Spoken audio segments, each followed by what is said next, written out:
Stand to your timber. 3, 2, 1, go!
Hello world and welcome to the Stihl Timbersports World Championship 2025 coming to you live from Milano, Italy. I'm your host Flotti and that is your commentator Troy Mannering and our expert Matt Slingerland. I'm back. Slingerland There is we go. back. There we Yep, we got that. We were here yesterday, had a great time and looking very much forward to what's going to be happening tonight, which is the Individual World Championship, and it is going to be hot, hot, hot, hot, hot. Talking to a lot of people today. We've chatted about it a little bit. You could take all of the names, throw them up in the air, and any one of these guys could potentially win this thing. That's how tight it is. We always say that. It's tight, it's tight, it's tight, but it really, really is tight. The guys have gotten so much better in the last couple of years. It's amazing. Yeah, it's certainly one of the closest races, at least I've seen. Just watching each individual championship and then seeing them backstage here is, I know it's going to be a close race. It's pretty unbelievable. I'm pretty excited to watch it. But still, I mean, you guys must have a favorite for tonight. You want to tell us, or is that something you want to keep a secret? I'm going to keep that one a secret because I got nothing but guff yesterday after I was talking about my favorites during the team competition, which was absolutely disastrously. So I'm going to ask you later, Matt, because we are ready to go on stage live. Here we go. Zoran, our field reporter, is taking over. Milano!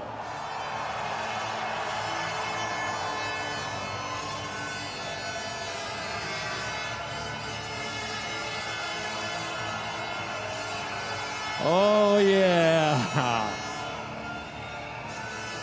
The crowd is hyped here at the Allianz Cloud Arena in Milano. I'm Zoran, I will be the arena host of the Stihl Timbersports World Championship 2025. Today, day 2, the individual competitions. So, we have 12 athletes competing in 6 disciplines to crown the world champion in front of this wonderful crowd in Milano. And listen to the crowd. Again, Milano!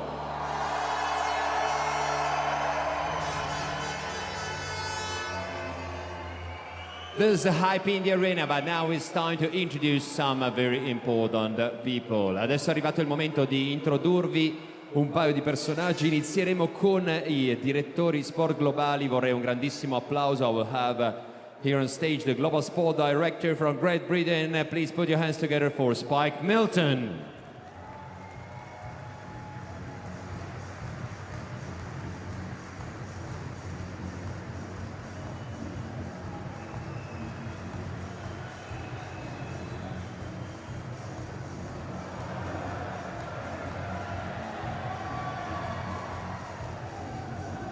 And welcome the Global Sport Director from the United States of America, Nathan Waterfield.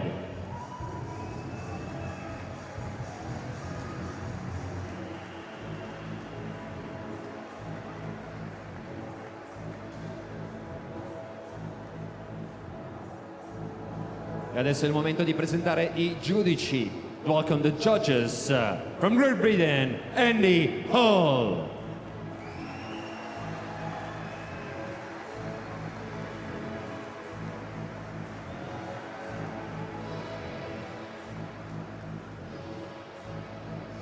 And from the United States of America, Dr. Rich Hallett.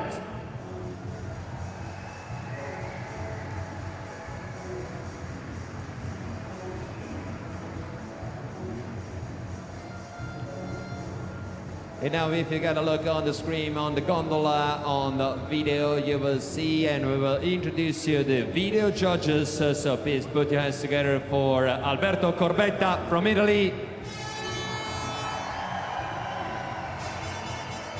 And Jules Janssen from the Netherlands.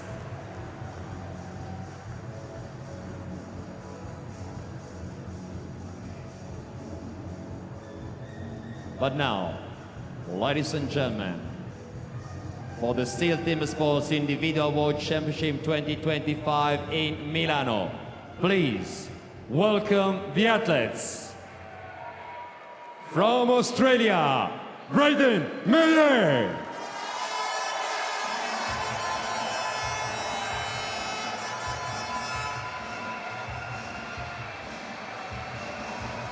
The underhand chop world record holder.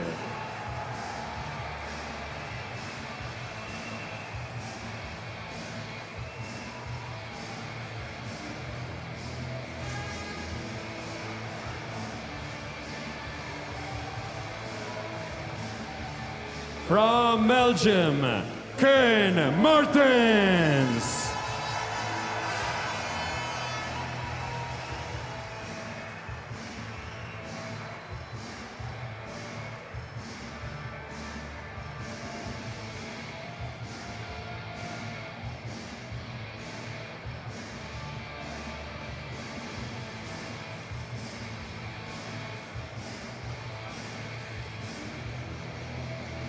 From Canada, Marcel Dupuis.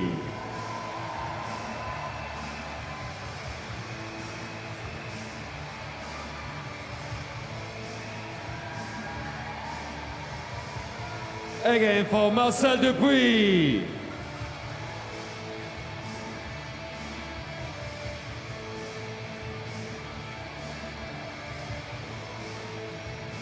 From Czechia, Matthias Klima.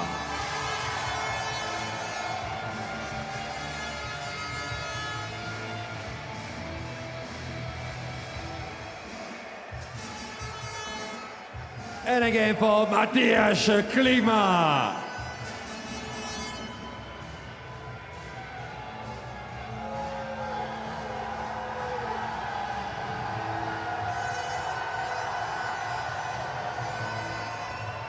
Représentant la France, Pierre Poulbaré.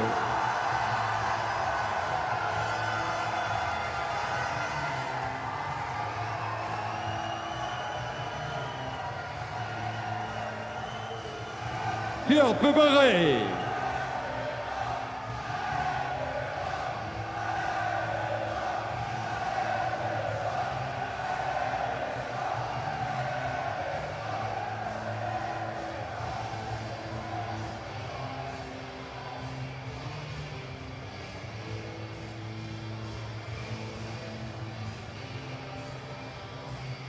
Aus Deutschland, Danny Martin.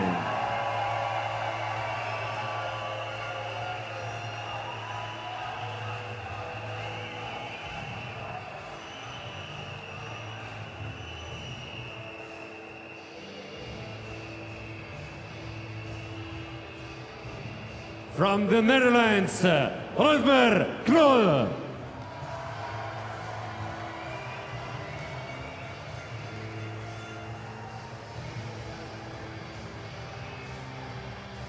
And welcome in Italy, Rutger Knol, world record holder in Stockso.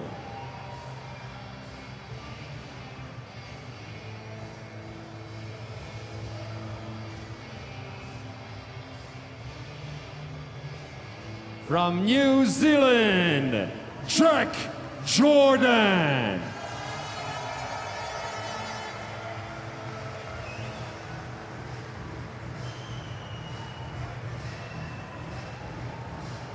Again for Jack Jordan.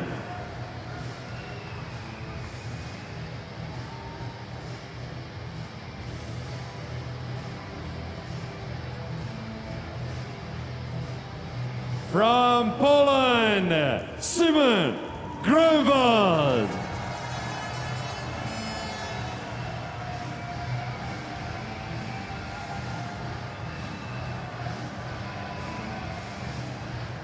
Simon Grunwald, Polska.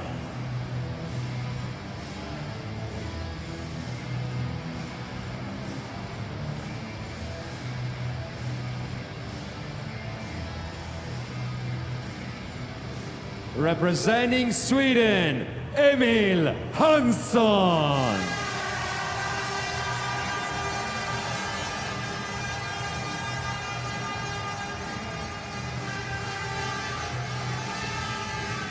Emil Hansson again, Sverige.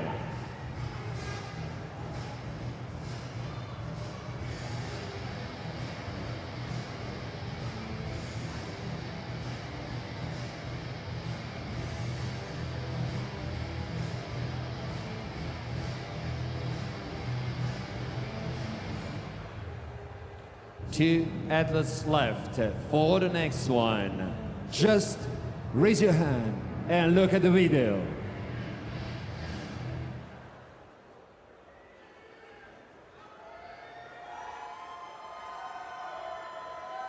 I didn't travel 6,000 miles across 2 continents and an ocean to not win. I've got a team looking at me and expecting everything I've got. Let's see if he's got the discipline. It's do or die. I mean, I'm fired up, I'm amped up. Nate Hodges, that guy's a power packet all on his own. I feel good, better than I ever have. The amount of hours that Nate has put into training. I was having a hard time adjusting, but my mind's not agreeing with that. It's go time, Nate. Here we are.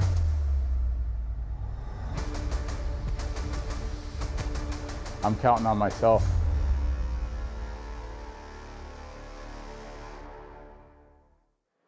The man to beat, with a world record of 4:28 in Hotso, the world champion in charge, representing the United States of America, Nate Hodges.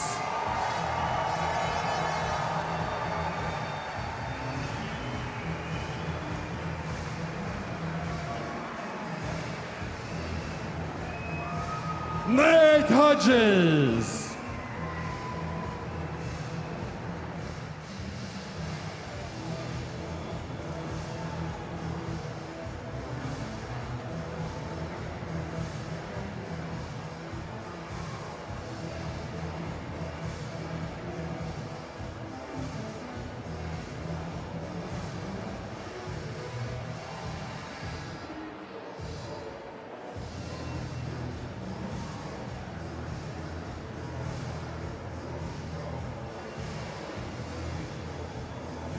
Only one adult left to discover who is in. Just watch the video, watch the gondola again. This is Michel Perrine.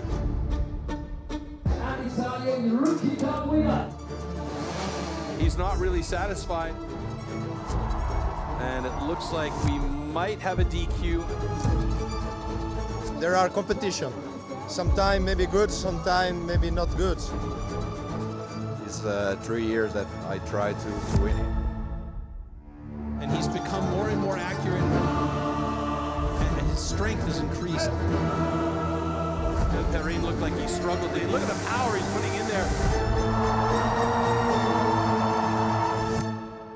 2025, the dream come true. Il padrone di casa, il campione nazionale italiano, a casa sua, a Milano in questa arena. Io dico il nome, voi dite il cognome. Michel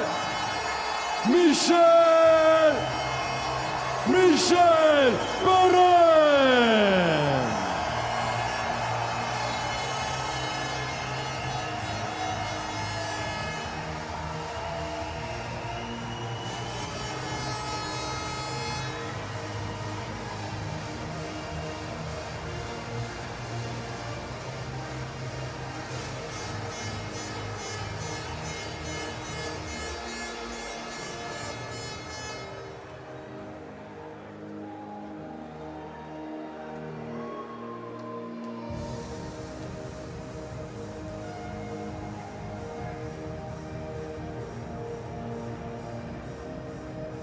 E adesso vi prego di alzarvi in piedi per l'inno italiano. And now please stand up for the Italian national anthem performed by Simone Bernini.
Hello, Look at we're that. back. That was Hey, fast. That was quick. Really, really enjoyed that. So, and of course, we're ready to go. So the format is very special for the individual world championship. And you are the expert, Troy. On this. Sort of, kind yeah, come on. Matt, wait a minute. What am I doing here? Yeah, our format is quite interesting because we have 3 rounds and we gradually whittle the groups down to the final 6 guys. Let's just take a look. The easiest way to explain it to you is to take a look at our format clip here, and then you know what's going on.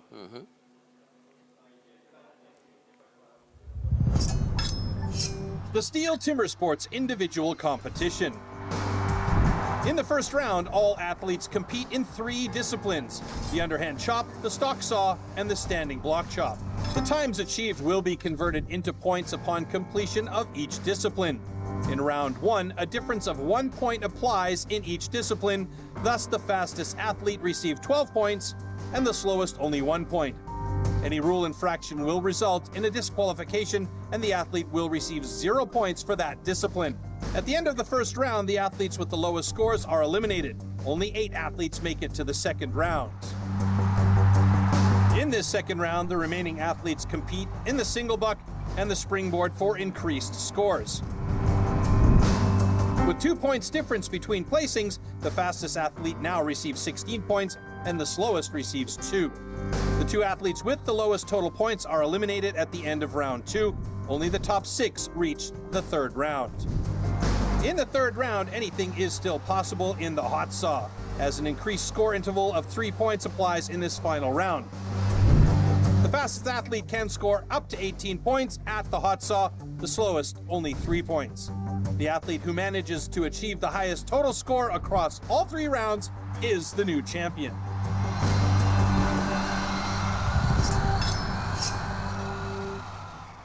Well, this is how it works, Matt. First discipline, underhand chop. Anything you want to tell us about that discipline? Yeah, the underhand chop is standing on a log, chopping a block through your feet. So pretty simple it sounds, but when you bring accuracy, power, and everything into the mix, it gets complicated for these guys. So underhand chop is a good way to start this competition out. It's one of the most simple events for people to start, and we have some strong athletes here, let me tell you. Absolutely. And of course, you need a very special tool, and we'll show you everything you need to know about tool and discipline right now.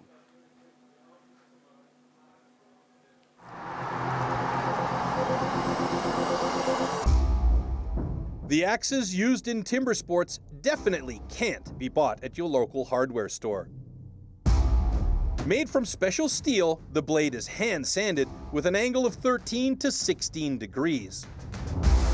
It's custom-built and carefully adjusted for each competition. The weight is around 3 kilos and it's about 80 centimeters long. The blade is so sharp that you could shave with it.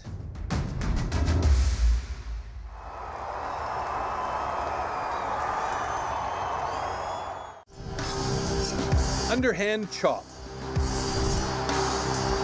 In the past, the underhand chop technique was used to split logs. Standing on a horizontally anchored block, the athletes cut through a 32-centimeter log. The block has to be worked from both sides.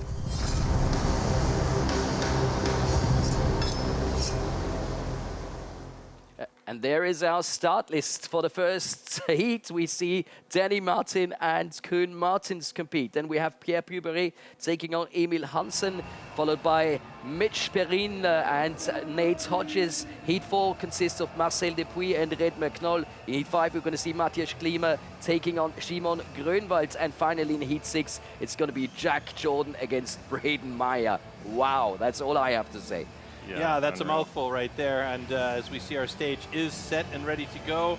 Rich Hallett on the left-hand side, legendary judge on stage, along with Andy Hall on the right-hand side. Those 2 guys will be taking care of these 2 gentlemen here as they come up on stage. Now, we should remind the folks out there, this isn't like yesterday when Australia made mincemeat of everybody else, dominating through all the elimination rounds. It's not elimination here until we get through the first round, which is the first 3 disciplines. So these guys, while being on stage with each other, are competing against each other, but they're doing their best to try and get the fastest time possible. To collect points. And Points. It's about the points here. Yeah, and you will see the people that do the best are the ones that stay within themselves, realize what they have to do, and maybe not over race. So we'll see what happens. Athletes ready. Stand to your timber. 3, 2, 1, go. All right, a good start by both of these guys, and you can see right away Danny Martin trying to get a quick pace going on that first side. He wants to get over, but he's a little bit slower as Koen Martens moves over to that second side faster than Danny Martin, but it took him a second to regain his balance and start hitting on that block. Now, Danny Martin's got a lot of power, and you can see it really worked out for him here. 20.22 and a 21.82 for Koen Martens. Not bad. Both of these guys have cut faster. Previous personal best for Danny Martin is a 19.25, and Koen Martin actually normally a lot faster with a 17.62 on the underhand. So not looking a lot faster on the wood here tonight. Yeah, when I was looking earlier, the wood seemed to be pretty well. So I think we had a little bit of nerves there maybe. First discipline, first guys up. That's got to be tough. But they had a close race and moving on. And Koen is always enjoying himself. As you said, Troy, that was not his best time. Doesn't matter. It's the World Championship. The crowd is going wild. And of course, we have the slow motions. Matt, anything special that you saw on this one? Yeah, Koen there is one of my favorite guys to watch, right? He brings the energy to the stage. They both had good pace here. I noticed in the back where Koen struggled a little bit and maybe lost this race is just not reaching a bit on those hits. You got to span your axe, get all the wood out of there, and you see that big miss hit on the chip side. It just makes it tough for the drivers. There's no room for them, and you see him struggle there at the end. So for new people to the sport, reaching means putting the axe farther down into the block as they drive in to get more wood out of the lower side of the block. That's right. That's right. Reaching towards the ground is what we would say, and the further they reach down there on those second rounds, the better off they are in these races. And Danny's so powerful. You see it pull through. He's a big boy, getting plenty of support from his colleagues in the audience there as well. So it would be interesting to see what the wood's like here with new guys going. Maybe a bit faster here from Sweden, we'll see. So Emil Hansen from Sweden, like you just mentioned, against the legendary Pierre Puyberet from France. Question for you, because in particular for you, Matt, Jolanda Gnadinger told me one time if the wood is cutting well, it usually doesn't chop well, and vice versa. Does that stand true for you? Yeah, I could see that. I could see that. You know, you just have to look at every log as its own race, right? You can't bring expectations from last races. You got to just check it in the foothole, stay focused, and just make the best of it while you're in it. Getting philosophical on us. Athletes ready. That's what you got to do sometimes. Your timber. 3, 2, 1, go. All right, both these guys getting going. Pierre Puyberet is a perennial champion on the French side. Emil Hansen, really quick turn to the other side. Two drivers ahead of Puyberet on that second side, and Emil Hansen looking really good, but the power and accuracy of Puyberet always bodes well for him. But Emil Hansen is through in an 18:17, fastest time so far. That'll put him in first place, and a 23.04 puts Puyberet at the bottom of the rankings so far, but after 4 guys, he's only in 4th place, and that's not a bad time, Matt. Yeah, the 23, he's going to wish he had a couple of those hits back, I reckon, but you see Emil there just pull through, nice, strong, powerful hits, clean lines, and he had no problem getting it off, so 18 seconds right around there is going to be a good, strong time. Both cuts are good. Yeah, tail of the tape for these two guys is really, really close, 16.79 and 16.71 between the two of them on our personal best. So, yeah, we're seeing the times a little bit slower on the blocks here. Yeah, and we'll see those get faster. Don't you worry, Troy. So, but here, no, Emil sets a good time for those guys to beat. He was spacing his axe nicely, as we were talking about earlier, and he's just keeping the pace on it here. And you see that he's not missing any hits, really.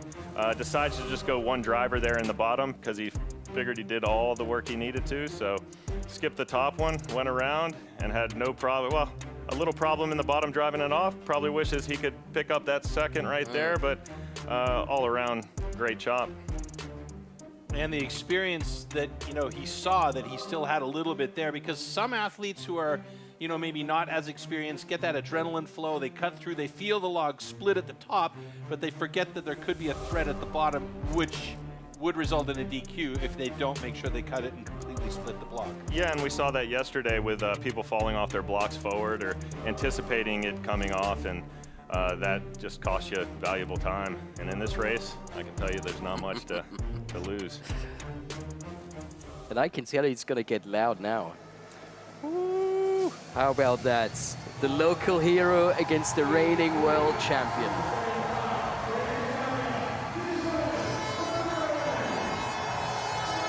Oh, you can feel the atmosphere. I love it. That's right, and Absolutely. first time for this young man coming out here, so I'm sure he's going to really rely on that crowd to get him going in this race against the fast Nate Hodges.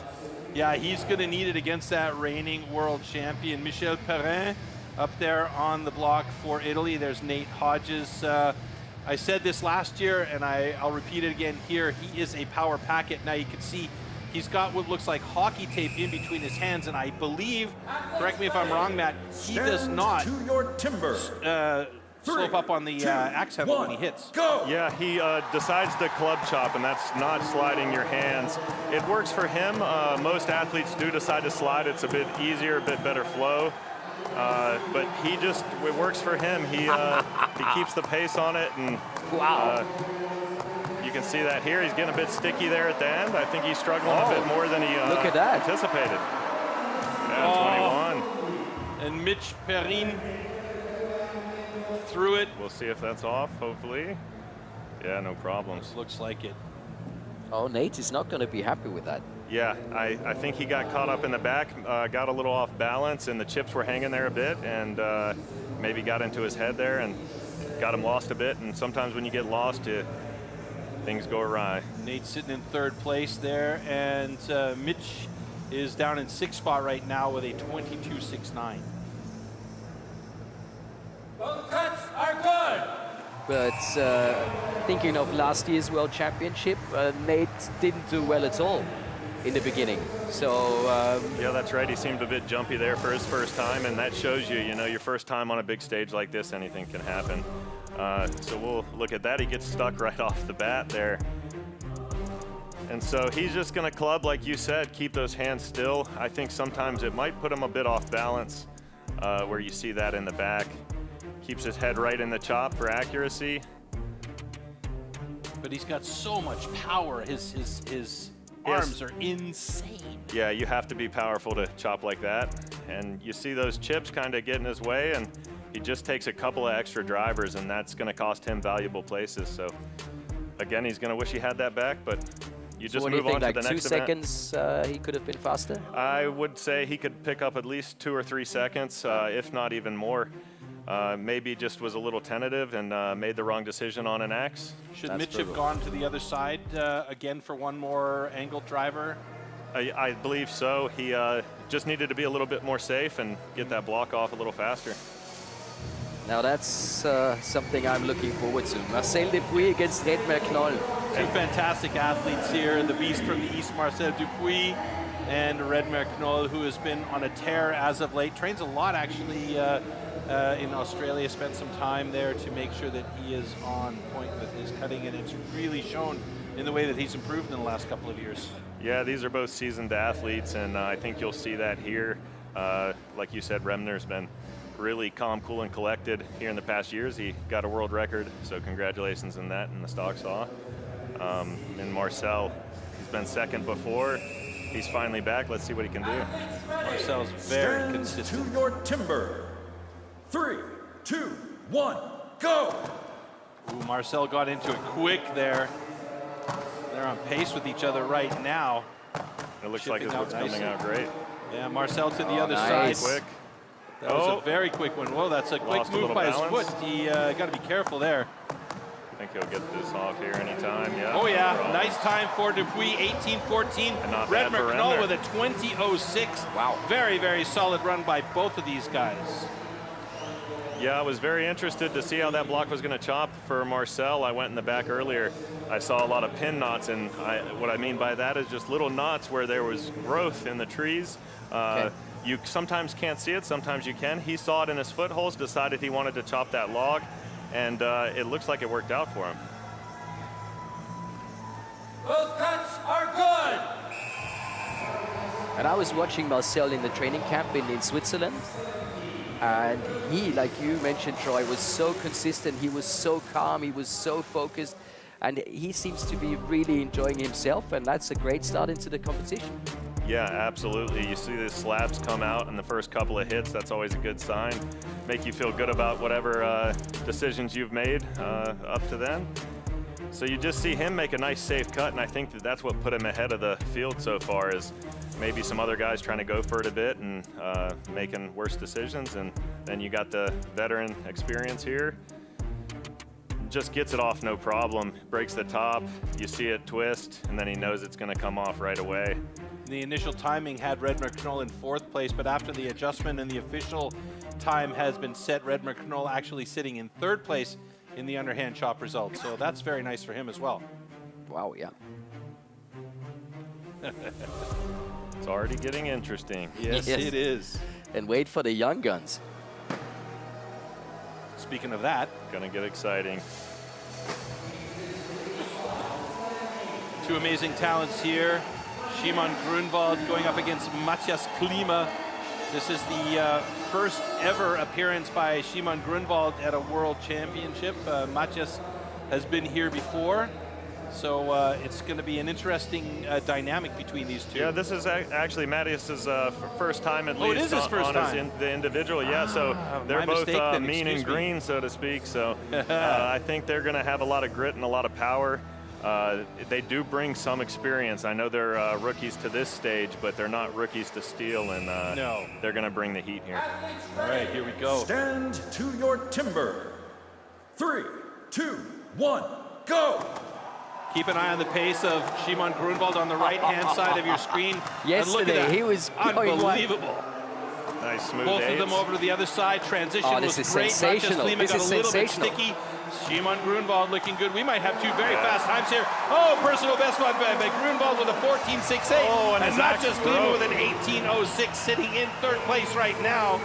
Holy smokes, folks. That might even get a little bit better for Matthias Klima. He may well pop to 2nd if the timing comes official and improves. Now, they are looking at Matthias' block. Did he cut a foothold?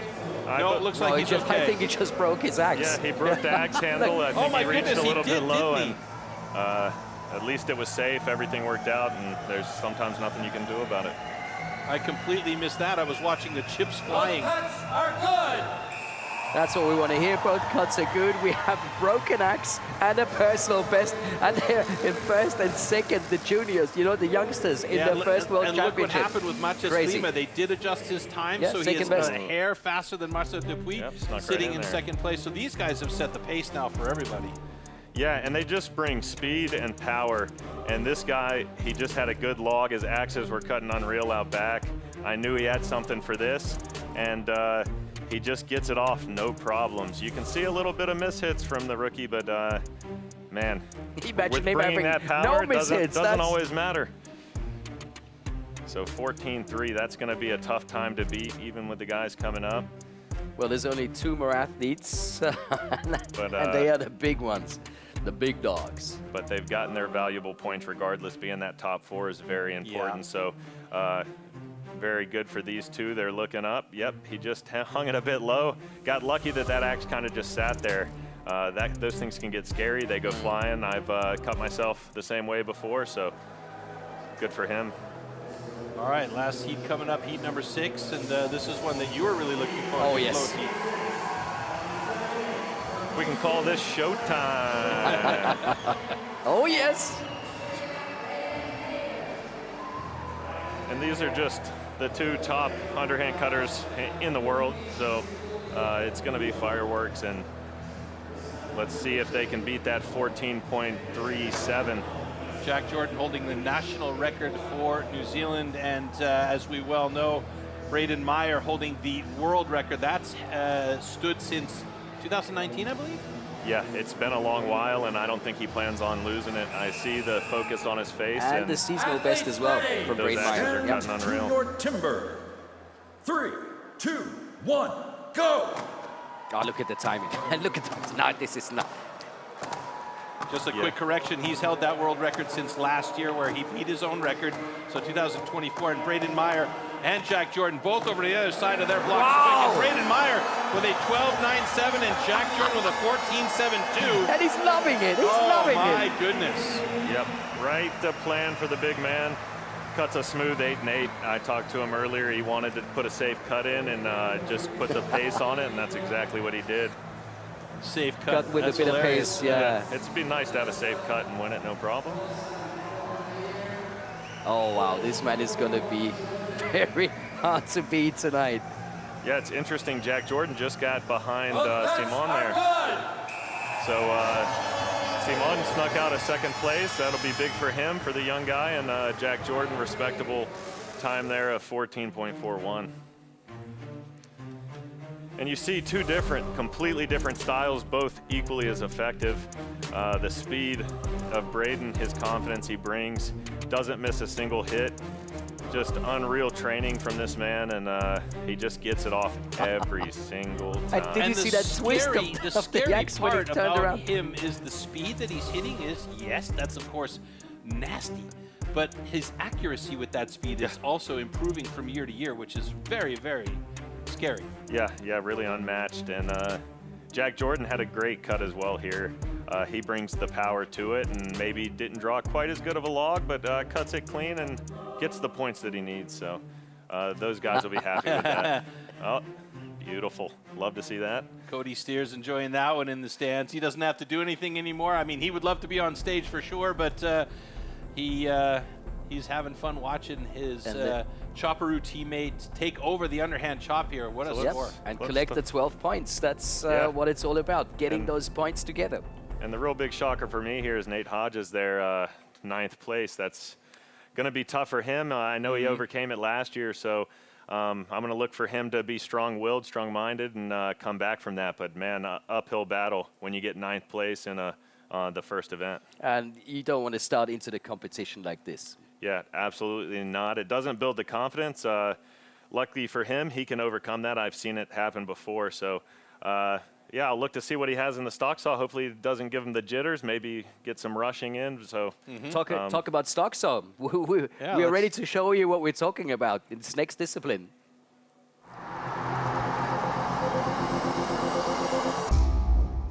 The Stihl MS661CM stock saw is used in Stihl Timbersports as the ultimate test of operator skill.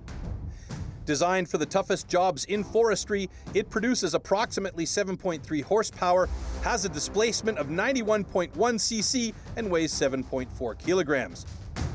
To ensure evenly and fairly matched saws, professional Stihl technicians prepare and test the saws before each competition.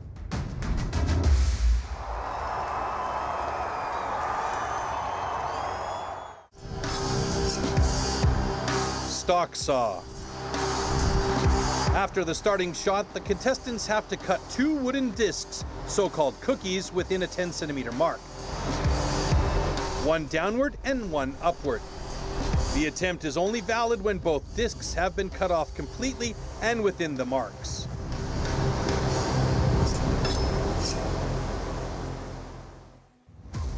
You're into tools and tech? Craving key facts, hands-on deep dives, and compelling tests? This is where your curiosity meets clarity. Stihl, focus on. Watch now on YouTube. So these are our 6 heats for the stock saw. We're going to start with Mitch Perrin against Marcel Depuis. Heat number 2 consisting of Nate Hodges and Danny Martin. Then we're going to move on to Simon Grönwald versus Braden Meyer, followed by Matthias Klima against Pierre Puberet. In Heat 5, we will see Emil Hansen take on Jack Jordan. And finally, in Heat 6, it's going to be Koen Martens against the world record holder, Redmer Knoll. Yeah, that's going to be interesting because I mentioned before that we talked about Redmer not really enjoying the stock saw, but he pulled out that world record recently at the Benelux Championship. So you know, maybe he's going to start to enjoy it a little bit more. Now, I bet he is. Matt, we talk about this a lot. This isn't a power discipline. This is a technique and feel discipline, correct? Yeah, that's right. And what we're looking for here is consistency. Everybody might bring a little bit different technique to the table, but what's important is that they're keeping even pressure and just doing everything smooth, and smooth is fast. Smooth is fast.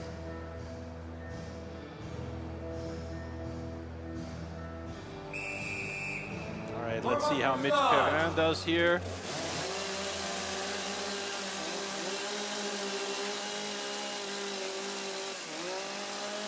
Canadian fans, of course, strong always in the visit to the World Championships. Here we go. Stand to your timber. 3, 2, 1, go! Good grab by both these guys. Nice solid start by Marcel Dupuis. He's looking like he's going to get through this one fairly quickly. Oh, the transition was big, and we got a cutout by Mitch Perrin. He's got to be careful there, and Marcel had a really fat cookie on that second one, so hopefully he didn't cross over the line, and we may have these judges looking very closely at both of these cuts, and I'm hoping we don't see DQs for both of them, but I have a feeling we will. Yeah, that was a wild first race there, to say the least.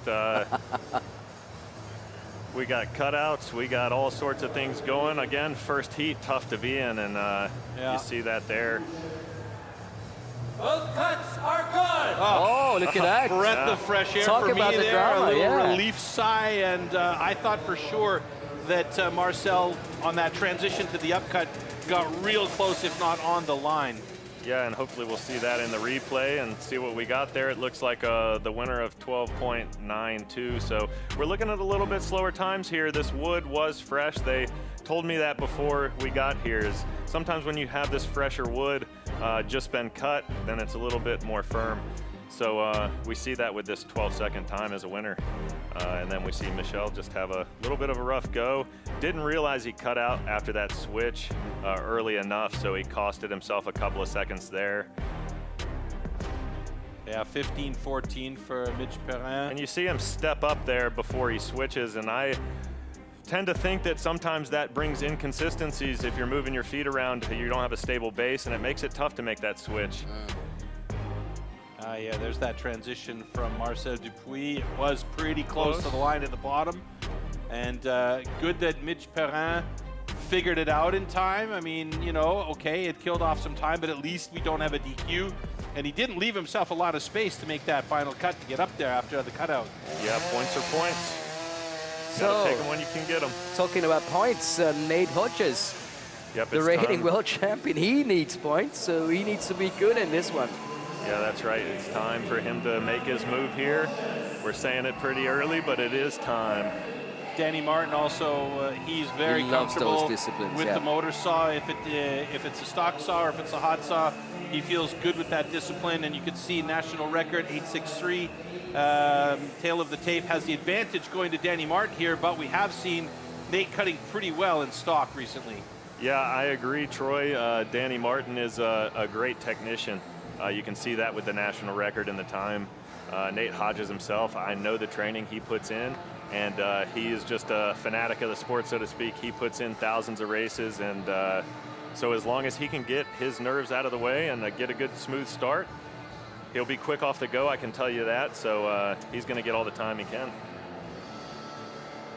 You see him practicing the start there. He just wants to get warm, get loose, feel good about it. It's a lot of mental preparation in these disciplines as well. There's a lot to think about up there. You got to get your feet right. You got to get your eyes right. You got to get your mind right. So see if he puts it all together.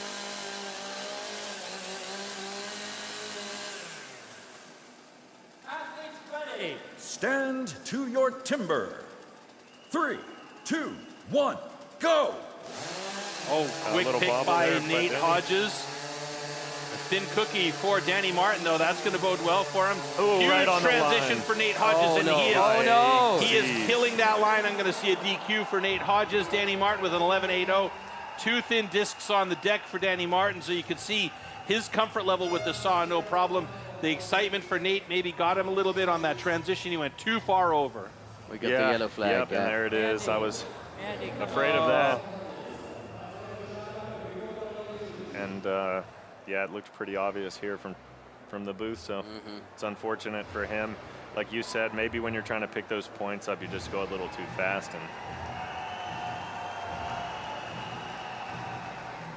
you could see Andrew Hall right now giving it a real close check. So if there is some blue line remaining, they'll usually give him the benefit of the doubt. Yep, that's right. And with this wood being so fresh, is there won't be any wood chunking out, so they will be able to see that line pretty well. It shouldn't be a problem for those judges today. All right, fingers crossed for Nate Hodges. Oh, look at that. That is a close call. That's another close call. You know, that's Timbersports. I think it's good. I think it's good. That's right. Okay, after checking for a cut line, we've determined that both cuts are good. Oh, there we go. And his day is saved, folks. Oh, my goodness. Nate Hodges is still in the game. Sweating bullets right now. Down here, I'm not supposed to be sweating. He might be sweating sawdust at this moment. Let's take a look at this again. Maybe we get a view from the bottom camera. Yeah, great on that camera transition shot there. But that first cookie was brilliant. Yeah, super smooth there, and it does look like a thin disc, so he has tons of real estate.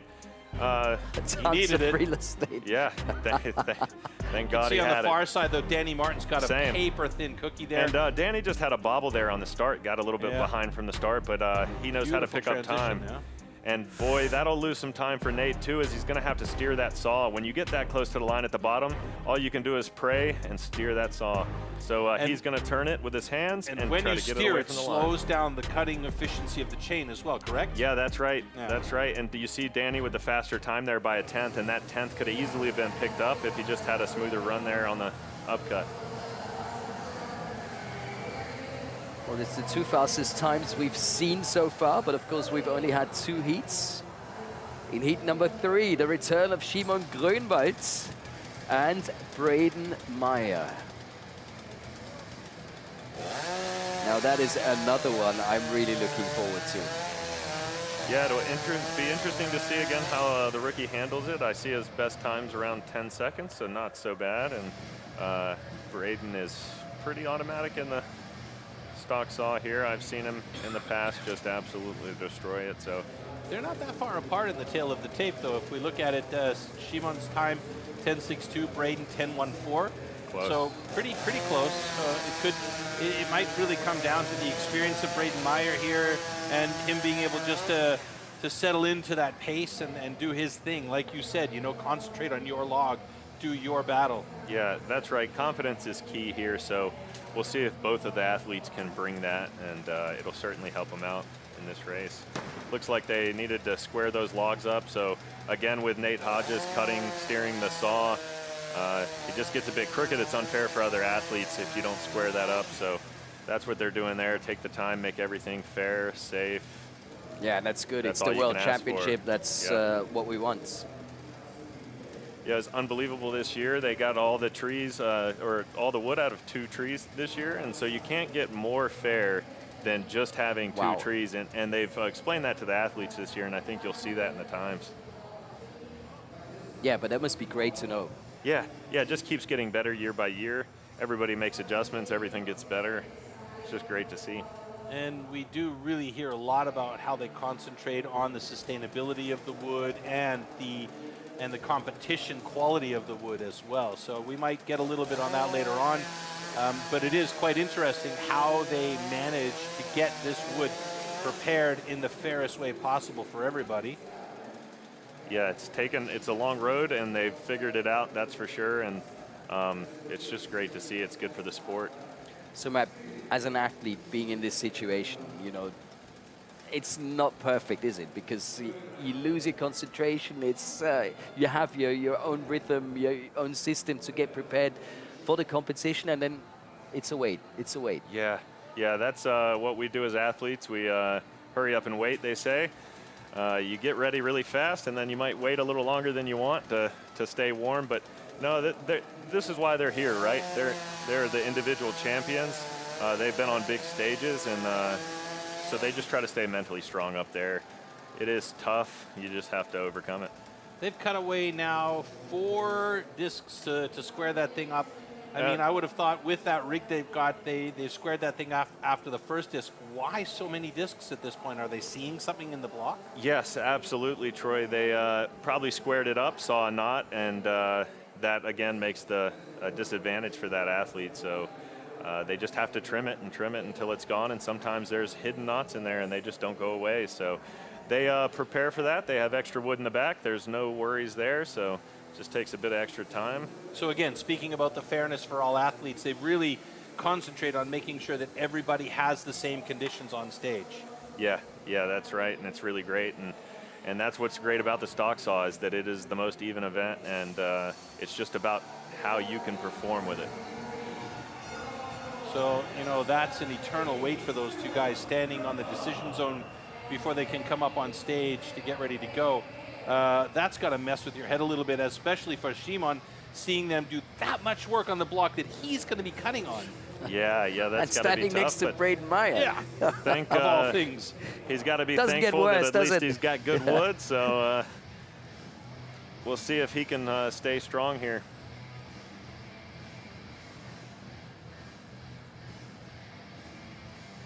It's a big man with a little saw.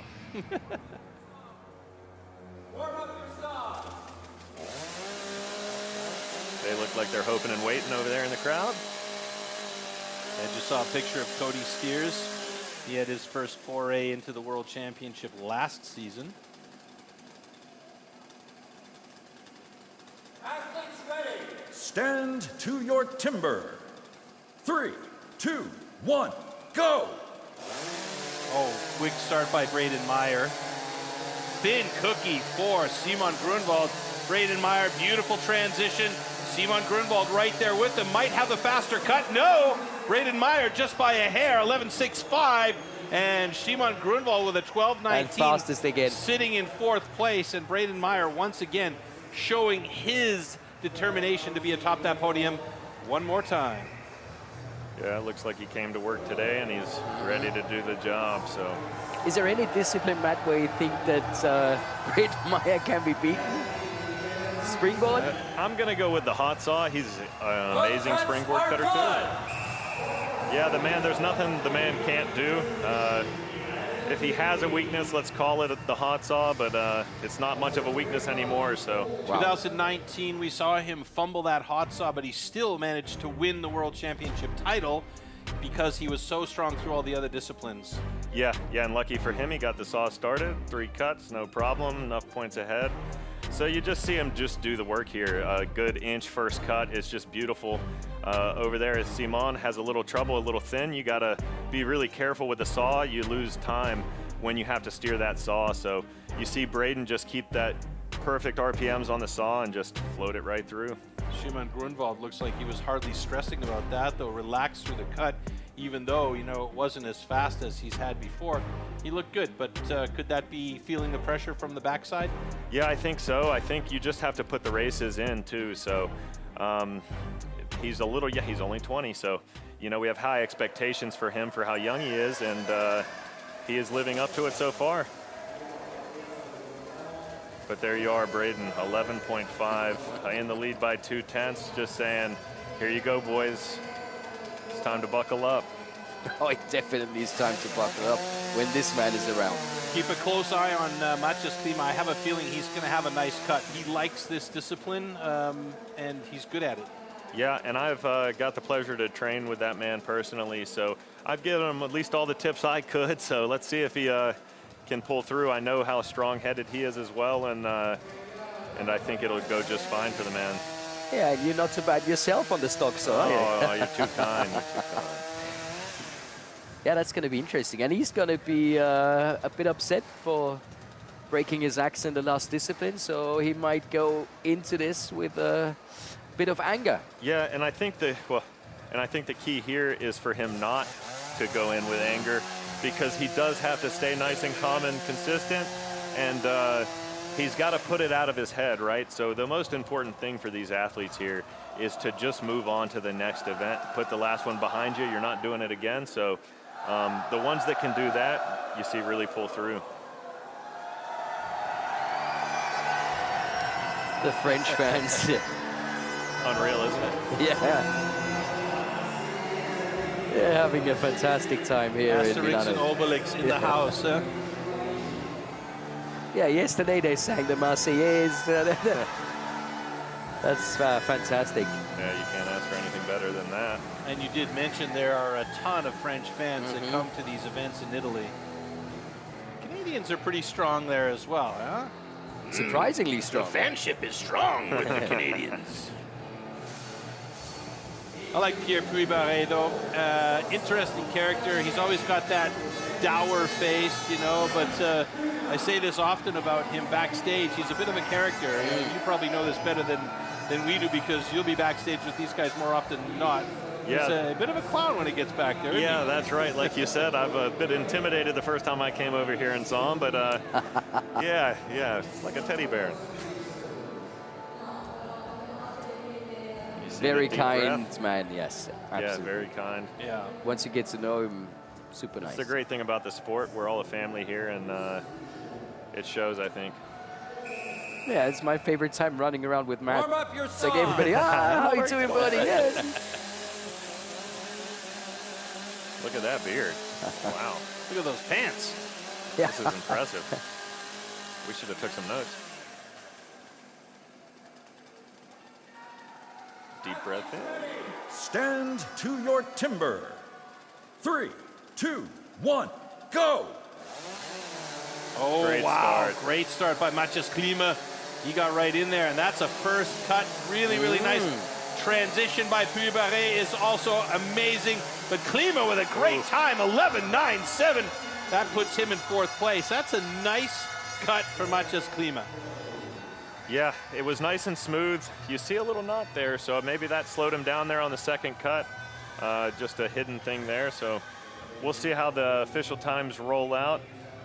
And he moves to 3rd with the unofficial times to 11.76. That's big for him. And the stock saw these tenths matter. Both cuts are good. Pierre Puy-Barré with a look at the reaction. 12.20 in 6th place right now, and Matthias Klima sitting pretty in 3rd in this discipline. And at the moment, that puts him in 3rd in the overall standings as well, with a couple more guys still to cut. Yeah, I think that was two good races, to be honest with you there. They both had good, smooth cuts, 2 different styles, and you just see Matthias pull ahead there at the end. He must have had a little bit better pressure on the saw. He figured it out there in the first cut. Very quick start, and he just pulls it through. There's that step in from Puy-Barré that you mentioned earlier. Yeah, that, and sometimes that will mess you up, but they practice it enough. And like I said, these different styles, just whatever works for you. But Matthias just stays on that saw right till the end, pulls up, and you see those. It's not even a tenth that he pulls ahead of Nate Hodges there, and those are just big points for Nate to lose, Matthias to gain, and you're going to see things get mixed up. Time to beat right now to gain 12 points out of this discipline is 11.50, set by Braden Meyer. And now this part. Oh, let's take Okay, you can scream. What's happening on E now stage? Milano, all together. Oh, look at that. Beautiful. Tutti insieme. Ok, vi potete vedere anche sopra. Sounds like they're Ancora, ancora, ancora, ancora. As the crowd gets into it here. We're live on TV now. Adesso di qua. Sultan taking care of it. Adesso questo lato. And it is a beautiful arena. And now this part. Especially for the athletes, because the crowd is so close, Matt. Now That's down. those kind of stages that you guys really love. Yeah. And If the atmosphere again. doesn't hype you up, then I don't know how to get you hyped up. Down. Are we going back up? I think we are. Here we go.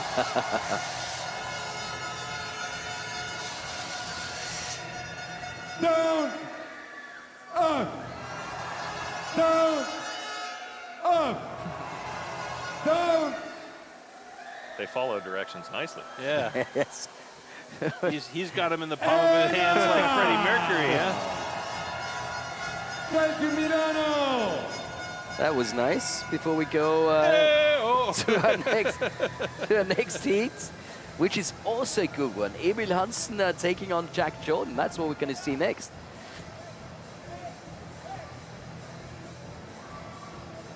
The crowd doesn't get enough, do they? Yeah, that's right. Yeah, and 2 strong athletes in these 2 next ones, and they're going to want these points, so. Oh, yeah, Jack doesn't want to get too far away from Braden, for sure. Won silver last year, so of course the goal, when we talked to him, is to take home gold. And you've got to make sure not to lose too many points in the first disciplines. Now, Emil Hansen has a distinct advantage that his dad, Hans-Ove Hansen, is an exceptional stock sawyer and actually teaches the correct technique for the rookies at the Rookie Academy. So you know that he's going to come into this discipline with a lot of nice tips about how to really cut clean and fast. And of course, we know Jack Jordan. I mean, you know, this guy is also a phenomenal athlete. You can see a 950 personal best for him. That's nothing to slouch at, right? Yeah, I'd like to see how he does in these sawing events. He is such a powerhouse in the chops. You know he's going to be a top place, and what's going to matter, make or break him, is these sawing events. So it'll be very important for him. And as you said, Emil, let's see if that training pays off. Stand to your timber. 3, 2, 1, go! Oh, quick starts. Very nice reactions. Jack looking very good. Transition beautiful for both of the guys. Heavy. Oh, Hansen. Nice cuts. Hey! Oh. Jack Jordan with 11.42. Emil Hansen 11.69. Jack Jordan takes that top spot in stock saw just ahead of Braden Meyer. 0.8 of a second faster. So that is a nice cut from Jack Jordan in the competition here today. Yeah, clutch performance from Jack. Clutch is the perfect description. Right, one of his weak events, and he shows you, nope, I'm back, baby. I'm here to play. And 3rd spot for Emil. That's also nice. Yeah, 2 great cuts, and I could hear it from here. I couldn't tell which one. I would imagine Emil, with the time being a bit slower, they got a bit heavy on the upcut after the switch. They just put a little too much pressure on the saw. I could hear it bog down. Bogging a bit, yeah. Yeah, and when you do that, it just slows you down a bit. But lucky for Jack, he got that quick time. He crushes the time to beat, 11.26 officially. So a little over 2/10 ahead is a mile here in this race. So impressive. Yeah, and they made the adjustment to the official time for Jack Jordan. It's 11.26, like you mentioned. And Emil Hansen, 11.55. Oh, look at that. You know, the times among the top 7 guys are in the 11 range, and that's how close this really is. Yeah, Crazy. And that's the important thing, is that this wood is even and that these times are close like this. You know, maybe we don't see a world record, but we see a fair event, and that's what the athletes want. Oh, just got him sheer right at the end. Huh? And Job done. Job done. Yeah, truly beautiful. One more heat coming up. Belgium versus the Netherlands. Koen Martens against Redmer Knoll. This should be funny, actually, because we know that Koen Martens cuts very well with the stock saw. We know that Redmer isn't such a fan of the stock saw, but after that world record in stock saw, he might be going, maybe I'm not that bad at this event after all. Yeah, if that doesn't give you confidence, What geez. does? Come on. I mean, really. I was watching at home in disbelief. I think we all Did were. he call him? I think he was even in disbelief after he made that cut, because I remember the interview afterwards. He was like, I have no idea what just happened. Just smile. Yeah. Yeah, but he's one of those guys, you know. He's such a nice character. He just enjoys competing. And he deserves it, yeah. He puts the work in, and it's really great to see him grow in the sport. And of course, these two guys, they know each other Let's see really if we can well. get a little monkey celebration going on here. All right, there you see that world record 7.46 held by Redmer. Koen Martens' personal best in 8.71 on that graphic on the bottom side of your screen. And like I said, you know, he's a consistent competitor. Koen Martens is much in the way of Marcel Dupuis. Very consistent throughout, maybe not the fastest in individual disciplines, but his consistency throughout the disciplines speaks volumes. Yeah, and he does bring the best attitude to this sport. And when you bring a good attitude, it lets you chop free and saw free. And when he brings that to the table, he really makes him dangerous. Because I'm free sawing. Oh boy. What is going on? Sorry. What is going on? To your timber. 3, 2, 1, go! Yeah, nice even start by both of them. Nice clean cut. That's a bit of a cookie up front there for Redmer, but the transition looked pretty good. I think he's pulling a bit hard on that. And Koen Martens with an 11.72, Redmer with a 12.57. Yeah, there we go. That's Who's having some fun right there? Give it to us. Yeah, you were asking for it. Yeah. He knows what the people want. If you're not having a fun time out there, then what are you doing? Yeah, and it's exactly the same time that Danny Martin had, so that puts him in 4th position. It's jumped up to 3rd now after the official time change. Nice. Oh, wow. 11.52. Koen Martens in 3rd. He's going to be happy with that. Jack Jordan, Braden Meyer, and Koen Martens 1, 2, and 3 in stock saw. Awesome. That's going to shift things around in our overall standings a little bit too. We'll check that out in a few minutes after our slow-mo here, and we get to pick it apart. It looks like we've got a whole team of referees up there in the stands. At least they have fans too. Yeah. Poor guys. And you see Remner just gets 10th there. It's tough. We'll see if we can see anything on the slow-mo here. Maybe something happened to him. It seemed like he was pulling a little bit hard on the upcut. Yeah, you have to adjust really quickly to these saws. Whether you're too light or too heavy, you have to listen and you have to adjust. And if you don't get adjusted quick enough, the race is over. And you see the guy, calm, cool, and collected. Koen just goes up there, gets it done. Big 3rd place, picks up those valuable points. You could see Redmer's, the bar tip isn't sticking out all the way. Could that have affected the way it's cutting? Yeah, you have to watch that. And I do believe that if you have the bar tip all the way in, that is the fastest way to do it.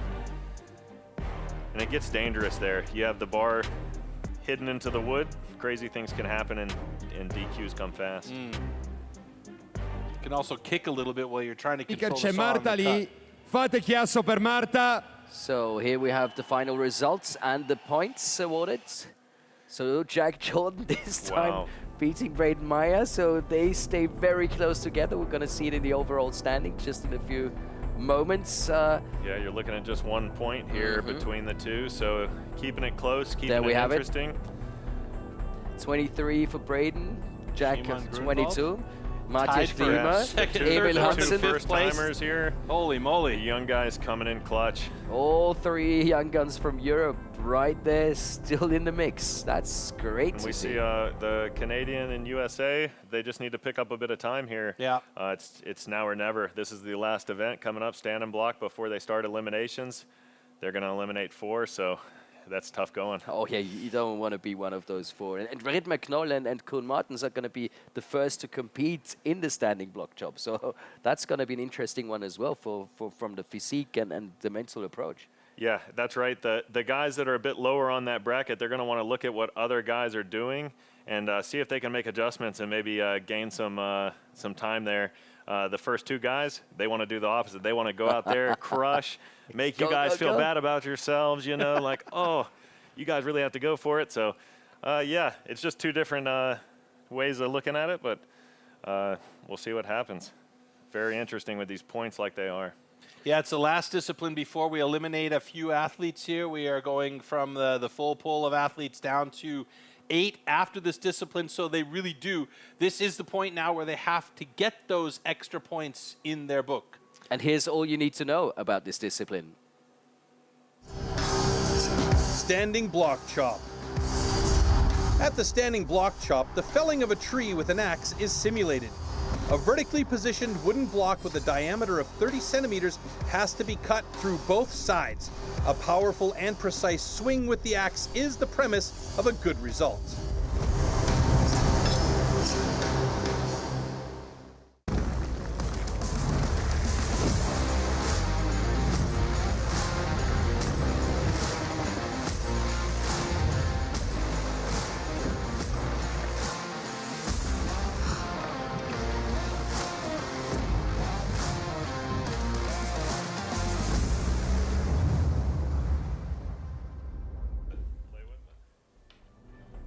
So, as promised, Koen Martins against Redmer Knoll. That's going to be our first heat here in the standing block chop, followed by Pierre Puperet taking on Danny Martin. Then we're going to see Ned Hodges and Mitch Perrin. Emil Hansen versus Marcel Depuy in heat number 4. In heat number 5, Matthias Klima against Jack Jordan. And finally, heat 6 in the standing block chop, consisting of Simon Grönwald and Braden Meyer. So again, it is Belgium versus the Netherlands. We've just seen him on stage, and here they are again. It's now or never, boys. It's now or never. Both of them holding their respective national records in this discipline.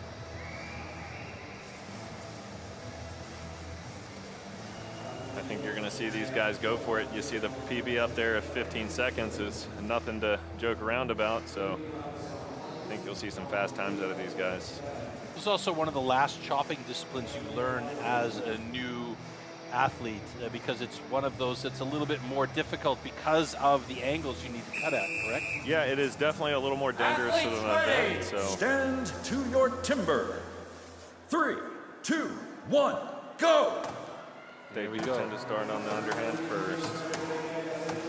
Good start for both of these guys. Big fronts, it looks like. Redmer over to that second side, well there. Ahead of Koen Martins. Yeah, he just got in a bit flat, and that's going to be tough for him to get that log off. Redmer's got it done in 16.50, a new national record for the Netherlands. And Koen celebrating as always. I love this guy. Yeah. I just love this guy. If he feels happy with that cut, it doesn't matter what the time is. He's like, yes, I've done it, you know? Yes, and rightly so. I walked past the locker rooms and he was there. You just feel that positive energy just by passing by. Very enjoyable. Maybe and Redmer Knoll is going to be happy. Take your shoes off and hug Redmer, or Koen, you know? Like instead of hugging a tree. Yeah, maybe. Both cuts are good. Yeah, and it'll be interesting to see here if maybe the stand-and block wood's a bit softer with our first heat already breaking 16.23 here. That's a quick time from Remner and nothing to play around with. Well, I believe seasonal best is 12:42. Yeah, and you're going to see here he keeps his chop nice wide and open. Couple mishits there in the front, it looks like, but when he has stuff to drive into in this good wood, he's going to have no problem getting it off. Maybe a little stick, but in the front of Koen's block there, you just see him short his, yep, there it is. He shorts those down hits, just maybe rushed a bit, trying to get that fast time. Miss those hits, pinch it off in the front, and you just can't get to the center, and makes it that much tougher to drive off in the back. Oh, you thought he had it there, and you can see his face. Gotta go back and get it one more.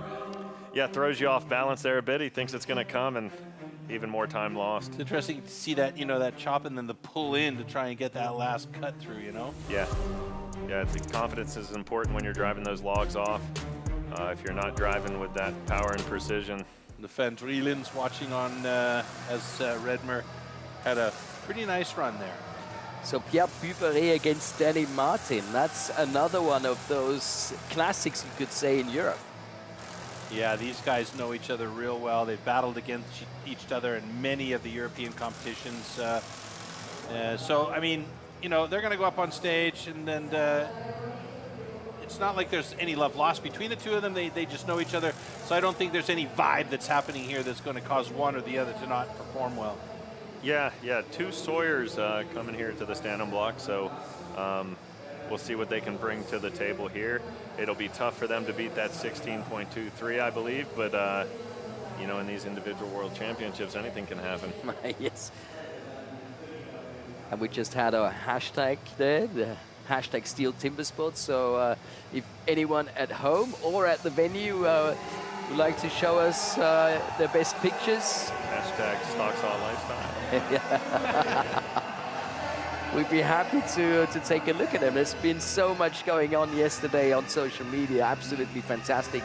So many different fan groups, and yeah, that's also very enjoyable for us to take a look at after we finish our job. I think we've had some prolific posting going on this weekend as well, with the Instagram and TikTok posts that have been going out there. Barely have a chance to breathe before the next one's available on your feed. It's wild. You see the determination in his face. He's ready to Stand to your timber. 3, 2, 1, go! A little sticky right off the bat for Danny there. Yeah, Danny Martin's been working on these chopping disciplines a lot. We know he's solid with the sawing disciplines, like you mentioned. A couple of Sawyers coming up onto stage here, but these two guys, they've got so much power, and the time that they put in to get through and that's really gonna be good really at it. Danny Martin with a 23-1. Wow. And Pierre Puy-Barré at 21-6-0. Again, I should reiterate that all of these times that you see immediately after that block drops are non-official times until our competition control center gives the thumbs up and we can actually make them official, which is why we do see some timing changes. Yeah, you're going to see a couple of sticky axes and a couple bad decisions here in this chop, and the times are going to show from it. They both came in at 3rd and 4th there, but yeah, they just couldn't get their axes moving, I think, the way they wanted to. And these weren't Las Vegas fun bad decisions. These were not well-made decisions here on stage. Yeah, that's right, and we'll see it on the replay. Pierre just shorted his front a bit, maybe saw this fast time there from Remner. Sometimes that plays in the athletes' minds, and shorts the front, doesn't do all the work there. Maybe would have went an extra round, would have helped him, and it would have been easier for him to drive that log off. And that first hit, as you mentioned as well, was a stick for Danny Martin. Yeah, Danny's axe maybe chose the wrong axe for this particular wood. A bit sticky on the drivers in the back too, I believe. So again, Pierre just needed to come up again, get that chip cleared. I think they thought the wood was going to be softer than maybe it rolled out there in this heat. And it's just going to take him a couple extra drivers. That valuable time loses by 2 or 3 seconds, and you can see it there. Plenty of wood left in the front. Maybe stay there a little longer. You get the job done and move on. And there's that brief pause. He didn't lose his balance, but he looked at it and he was like, eh? And Pierre got lucky there that that block split off nice and clean. So we're ready for our next heats, guys. Mitch the man from Italy, yes, Mitch Perrin against against Nate Hodges. So Nate was the standing block for the team last year, if I remember correctly. He was a very strong stand and block cutter. You're going to see lots of speed, probably an 8-8 cut here. Maybe with the wood rolling out the way it is, maybe he'll try to go for it. Can you explain an 8-8 cut to the audience there that may so not when know? I say 8-8, I'm talking about the pattern that they're chopping. So he's going to start with a 1-1. That is one up hit, one down hit. Move on with counter clockwise chops, as you see. There's that 1-1 we're talking about. He's going to go around, and then he's going to go 2 up and drive it. It looks like a big front from Nate, so gets around to the back. He'll try to short that back, I believe, and just get it off. Mitch Perrin looking very good here as well. Oh my goodness, great time from Nate Hodges, a 16.32, and I believe after an adjustment that might put him up on top of the leaderboard in standing. Also a nice time from Mitch Perrin, 20.16. Yeah, very respectable, and I think we're gonna see him for a long time coming. Been working really hard, and it's great to see him up on this stage and show some good poise here today, and he'll take a lot from this, I believe. And he's a big boy, which you like. Ooh, he is a big boy. They all are, aren't they? Jeez. I'm like, maybe I need to start eating. Both cuts are good. Yeah, great. There you go. Nate Hodges does indeed take over the top spot in the standing block with a nice time of 15.8, just ahead of Red McNoll. And then Mitch faster than Danny and Pierre Puy-Barré. Wow. Yeah, he did a great job on that one. But you could see the absolute power, and you called it on point with each of his hits. Yeah, and it is a good pattern to go there in this wood. It seems to work for a lot of people. he's used to it, he's comfortable with it. So he's just gonna hit these corners here. The chips are gonna fly out and put two good space drivers in. That couldn't have done it much better in the front there. I think he's just gonna get a little bit sticky in the back. He's gonna be happy with the 15-8, but he's gonna know also he could have done a little better at the end there. You see that axe sticking, the nose, as we say, the end of the axe is getting stuck in that wood, much like you see there as well. So maybe this wood is just lending to sticky axes today. And I think the crowd is going to be eager to hear what the local hero, Mich Perrin, has to say. He's on stage right now. With Michel Perrin, the Italian national champion. Michel, allora, siamo arrivati, fine del primo round, sei stato sopra, ben sopra il tuo personal best sull'ultima disciplina che era la tua disciplina, ma soprattutto quello che ti chiedo è il tuo primo mondiale. Com'è stata fino ad adesso questa esperienza tra il team di ieri e l'individuale di oggi con i migliori al mondo? Che emozione.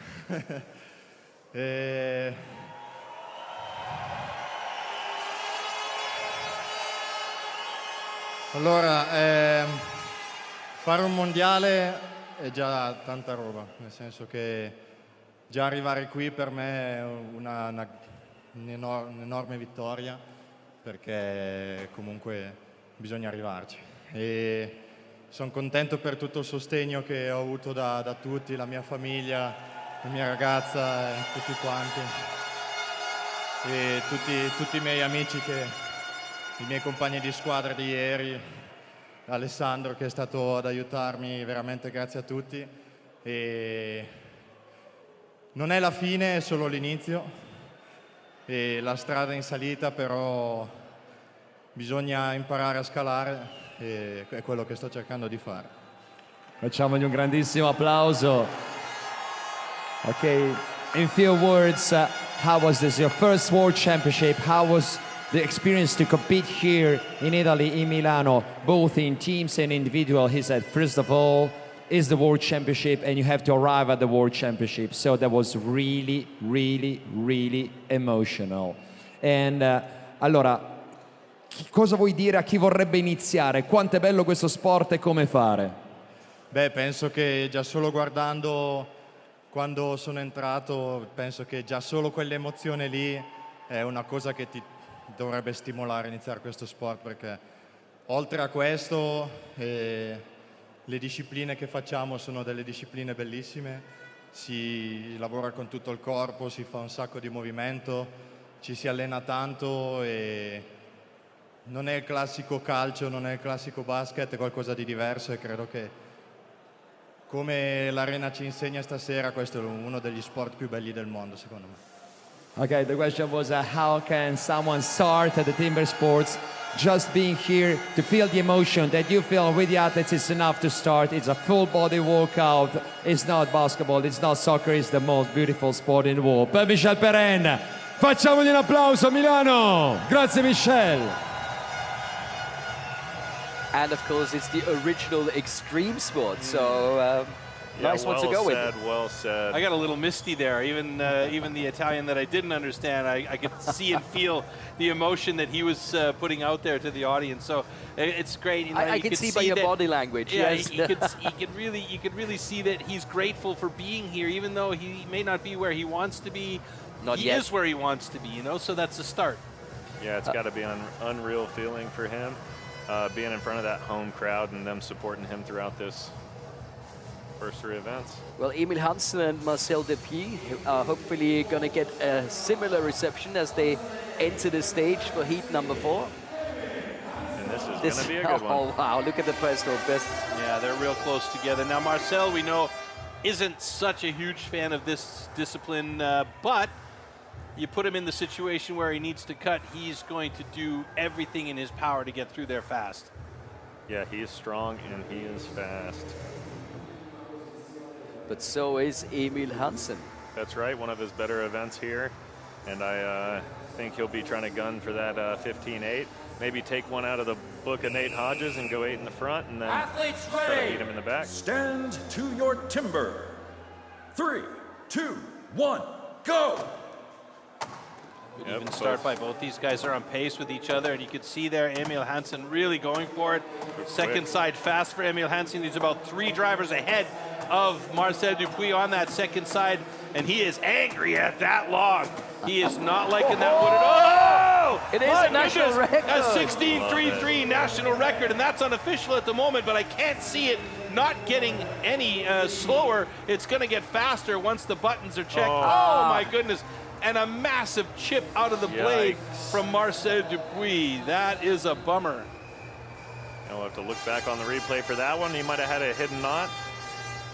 Looks Still, pretty he's got a disappointed 17.24 in that cut. 17.24 is unreal for breaking an axe and recovering. Still a little bit overshadowed by Emil Hansen and his new national record. Both cuts are good. That's great, but that's just super unlucky for Marcel Dupuis. Yeah, 16.33. It's been made official there, and Emil Hansen slips into second place just ahead of Redmar Knoll. So Redmar actually sitting pretty in the standings of the standing block chop right now. Yeah, and we'll see if that can bring him through to the next round. We'll see if that's enough.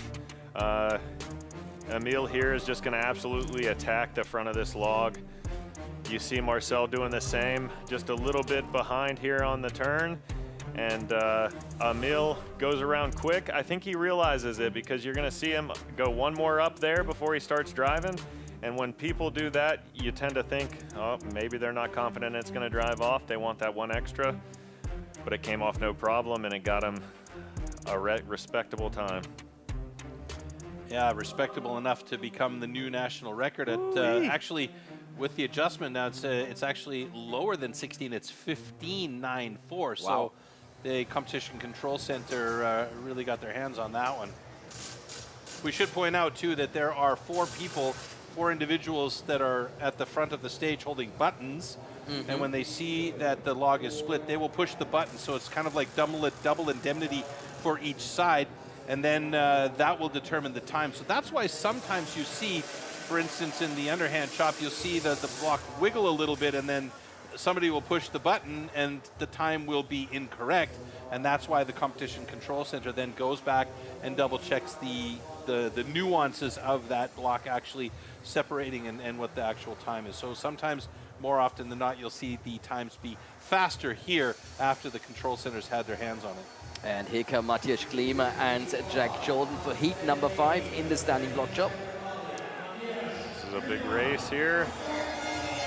It's going to be important for Matthias to stay smart in this chop and show his experience in standing block cutting, because he's good. And he has a tall job going against that big man over there, Jack Jordan. Yeah, both of them have a very similar time in their personal best, though. And we know that Jack Jordan's incredible with an axe in the hand. I mean, yeah, he's just been doing it his whole life, so you're going to see really fast decisions made by Jack and Matthias as well, I believe. Athletes ready. Stand to your timber. Yeah, Matthias himself says it's his favorite discipline. So 1, go. Let's find out. Safe on the go for Matthias. Nice, oh, nice. Wow. Going good. Jordan onto the other side of his block already. Does that look like a bit of a shortcut on that first side by Jack Jordan? Yeah, it looks like he wanted to try to go for 6. Oh, personal best 15.10 for Jack Jordan. Gets Matthias it off anyway. Klima gets it off in an 18.61. And you see Matthias shake his head. I don't think he's going to be quite happy with the time. Maybe just didn't have the angles he quite wanted, and that's what happens in races like this. Yeah, that's well off his previous personal best pace by about 2 seconds. And the race between Braden Meyer and Jack Jordan is still on, because the worst that can happen to Jack is to become second in the standing block chop. That's going to be third with Simon. You never know how he goes in this next race as well. It's going to be really impressive to see how those last spots check out here in the end. Both cuts are good. Nice. And you see it there, 14.84. Unreal. He could have cut that faster. Like you said, he shorted the front of it. I think he saw the guys before him go 8, and they had big fronts. He said, oh, I'm a big man. I know how to chop these. I'm going to get it done. Let's do it. And so This is Mattias to start.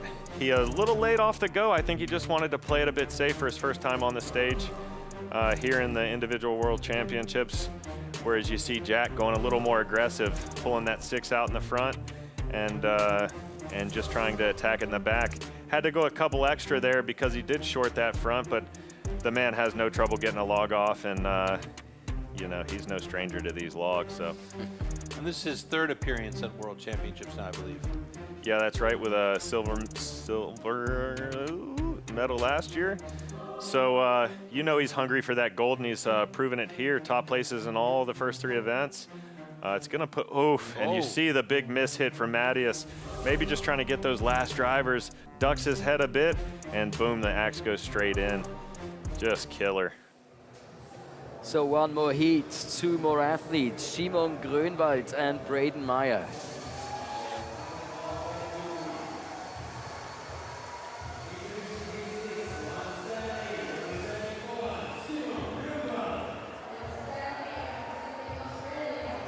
Get your popcorn, folks, because you're going to have a fast race coming up.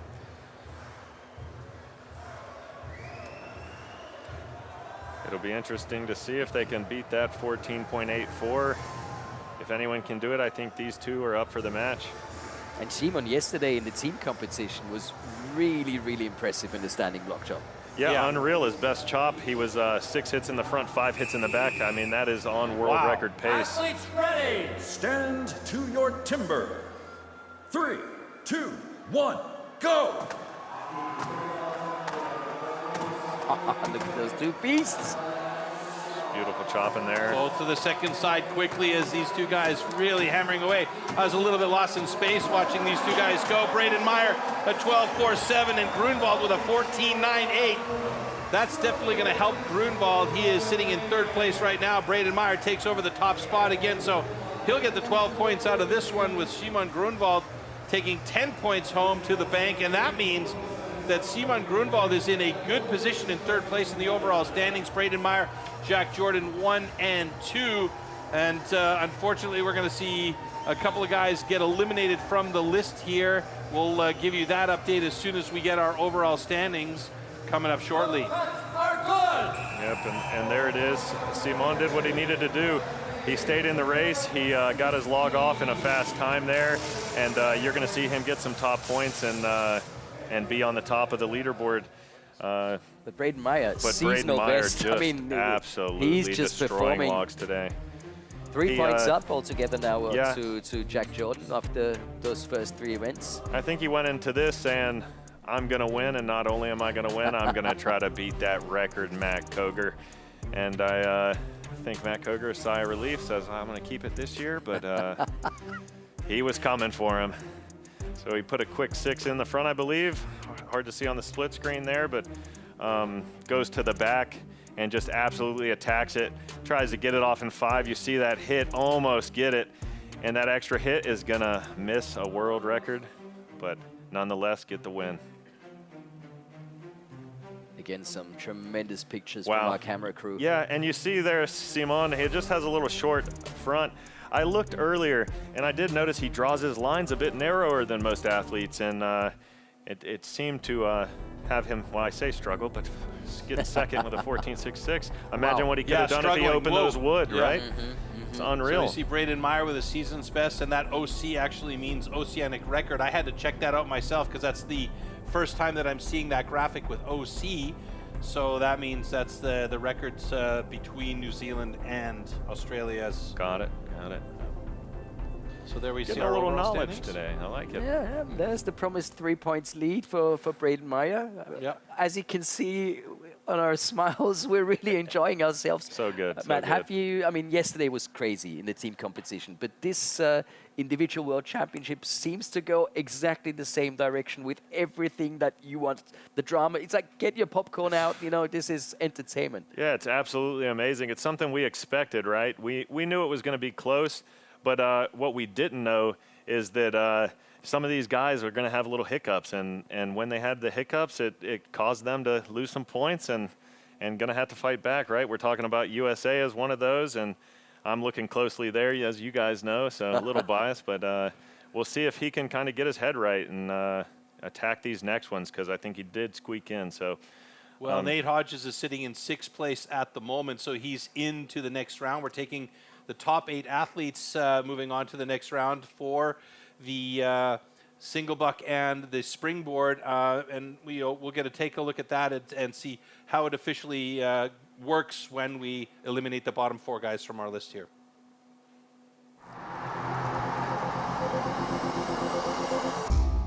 The 2-meter-long cross-cut saw used for the single buck discipline is made especially for competition.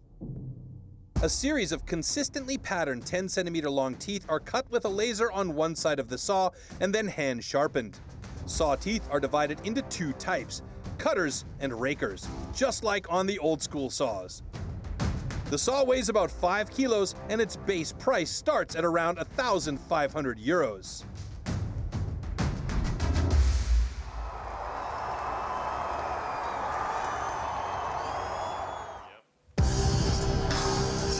Single buck. The single buck is a one-man saw about 2 meters long. With this, the athletes have to cut off a complete disc of a 46-centimeter thick wooden block. The perfect interplay between rhythm and strength is the key to success.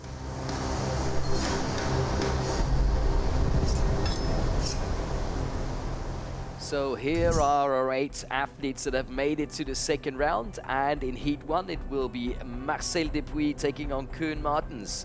We will see Nate Hodges against Matthias Klima in Heat number 2. Heat number 3 consisting of Emil Hansen and Shimon Grönwald, and finally in Heat number 4 the 2 big favorites, Jack Jordan versus Braden Meyer. Now, if you did see the points earlier on when we showed the overall rankings, Red McNoll in 9th place was tied in points with Marcel Dupuis, both of them having 16 points, and how they break that tie is the fastest times in the cuts. So unfortunately we won't see Red McNoll, Danny Martin, Pierre-Puy Barret or Mitch Perrin in the competition anymore, but we do want to continue with the next 4 heats here in our second round and the single buck, and this is one that Marcel Dupuis is quite adept in. Yeah, and this is where it gets interesting. You're going to see double points here, and you're going to see these men having to power through this log. And trust me, it's not an easy event, and the wood's been a little bit grabby this year, so it's going to be interesting to see what Marcel can bring to the table. I know he has it in him. He's a strong single buck cutter, as well as Koen there, so. Marcel's saw seems a little bit longer than Koen's. Yeah, and these saws do range from, they're going to be using 6-foot saws anywhere to 6'6" even. So you're going to see some variance there, just based on techniques. 2 meters, 6 foot being 185. Thank you, thank you. 3, I got you covered. 2, here we go. 1, go! Oh, great start by Marcel Dupuis, and we know he's strong in this discipline. And Koen Martens using the entire length of that shorter saw. It seems to be working for both of them, but look at Marcel Dupuis. Fantastic time, 13.24, and Koen Martens with a 16.74. And that was the attack we needed to see from Marcel, being on the bottom there. So now the order of athletes will be based on their rank. So in reverse order, though. Yep, in reverse order. So you're going to see Marcel needing to fight for points here, and that's what he just did. 13, very respectable. A not bad way of saying, hey, I'm still here. I'm still here. fighting. I got this. I want to be on the podium because it's still possible. Absolutely. Both cuts are good. Should point out, too, that the single buck season's best is just shy of 12 seconds. So, you know, Marcel really not that far off that season's best pace with a 12.96. Yeah, very impressive to go up there just first round and have no hiccups. He just look at the intensity. I mean, my goodness. The beast from the east. He and he got started right away and kept it smooth the whole way through. Yeah, with this starting system, they can kind of practice and get used to that start. Looks like he got a nice flow. He's just keeping all the teeth on the wood the whole way through. Somebody should tell him to breathe. And the intensity worked out for him. You can see the wood, it's nice and fresh. Looks like today might be a little bit different from yesterday with the wood, so maybe we'll see a little bit smoother cutting. Well, we did have a lot of drama yesterday with the single buck. The misery whip, as you like to call it, Troy. Yeah, I mean, I'm just noticing as well, Marcel not wearing cleats today, and he has done most of the times in the past. Yeah, this deck, this stage, it's a different one. So they put like some sand, so to speak, something grippy in the stage. So some athletes, you can't get your spike to necessarily dig as far in as you want to, whereas some other wooden stages, you can get that depth with your spikes. And so if they take them out there, surely they go out in the morning, they test both ways, and he says, hey, it's grippy enough.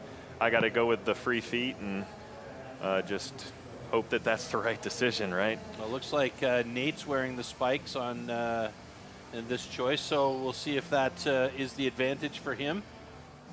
And that is heat number 2, Nate Hodges versus Matthias Klima. Yep, and they will both wear spikes here. Try to get that good footing so they can get all the power on the saw they can. And it's interesting, they only have 1 minute to set this up, and let me tell you, as an athlete, you have to be focused. It is not easy to get one of those saws up there, get it straight, make sure that it is exactly where you want it. There is no rakers in the way. I mean, it is just a non-stop thought process that these guys are going through when they're setting these saws. Now, we noticed yesterday that a lot of the athletes during the team competition were setting their saws a lot closer to the outside edge of the wood, and it caused problems on the bottom end of the cut near the final draw through, where they were breaking the cookie off, and there was a chip being left behind. And we're seeing here, Matthias, for instance, he's a little bit farther in, leaves him a little bit more material to cut, you know, and draw against. You know, where's the thought process here? Yeah, I think you could take it either way. Maybe they're trying to gain a speed advantage by going a little thinner, having a little bit freer of a saw. 3, 2, 1, go! Sometimes it's not worth the risk. As you see here, these boys going a little bit thicker on their cuts. And the intensity from Nate Hodges having a nice smooth cut. Looks like Matthias is just having a little trouble moving that saw. 13:28 for Nate Hodges, and Klima gets there in 17:20.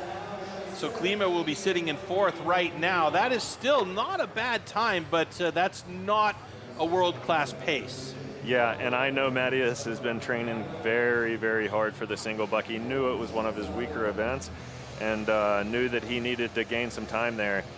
Just looked like he just couldn't get it moving, couldn't get the same flow. Maybe it was a wrong saw choice. It just didn't suit that wood well. But Nate Hodges just coming in clutch, sneaking into 2nd, I believe.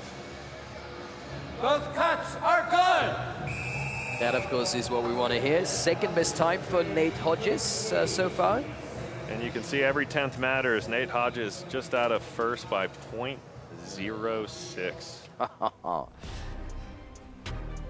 You breathe wrong and 0.06 you goes lose by. those points. They just go down the drain.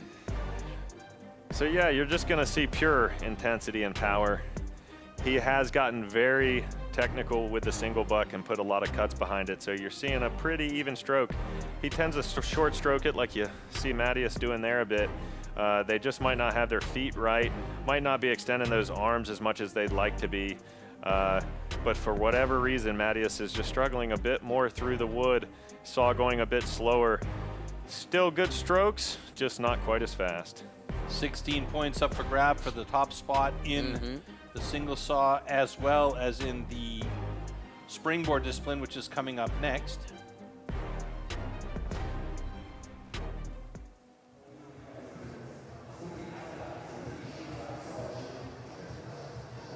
And here is our next heat. Heat number 3, Emil Hansen versus Shimon Grönweit. The 2 young guns, both in good reach for the podium at the moment. So this could be a vital one for both of them.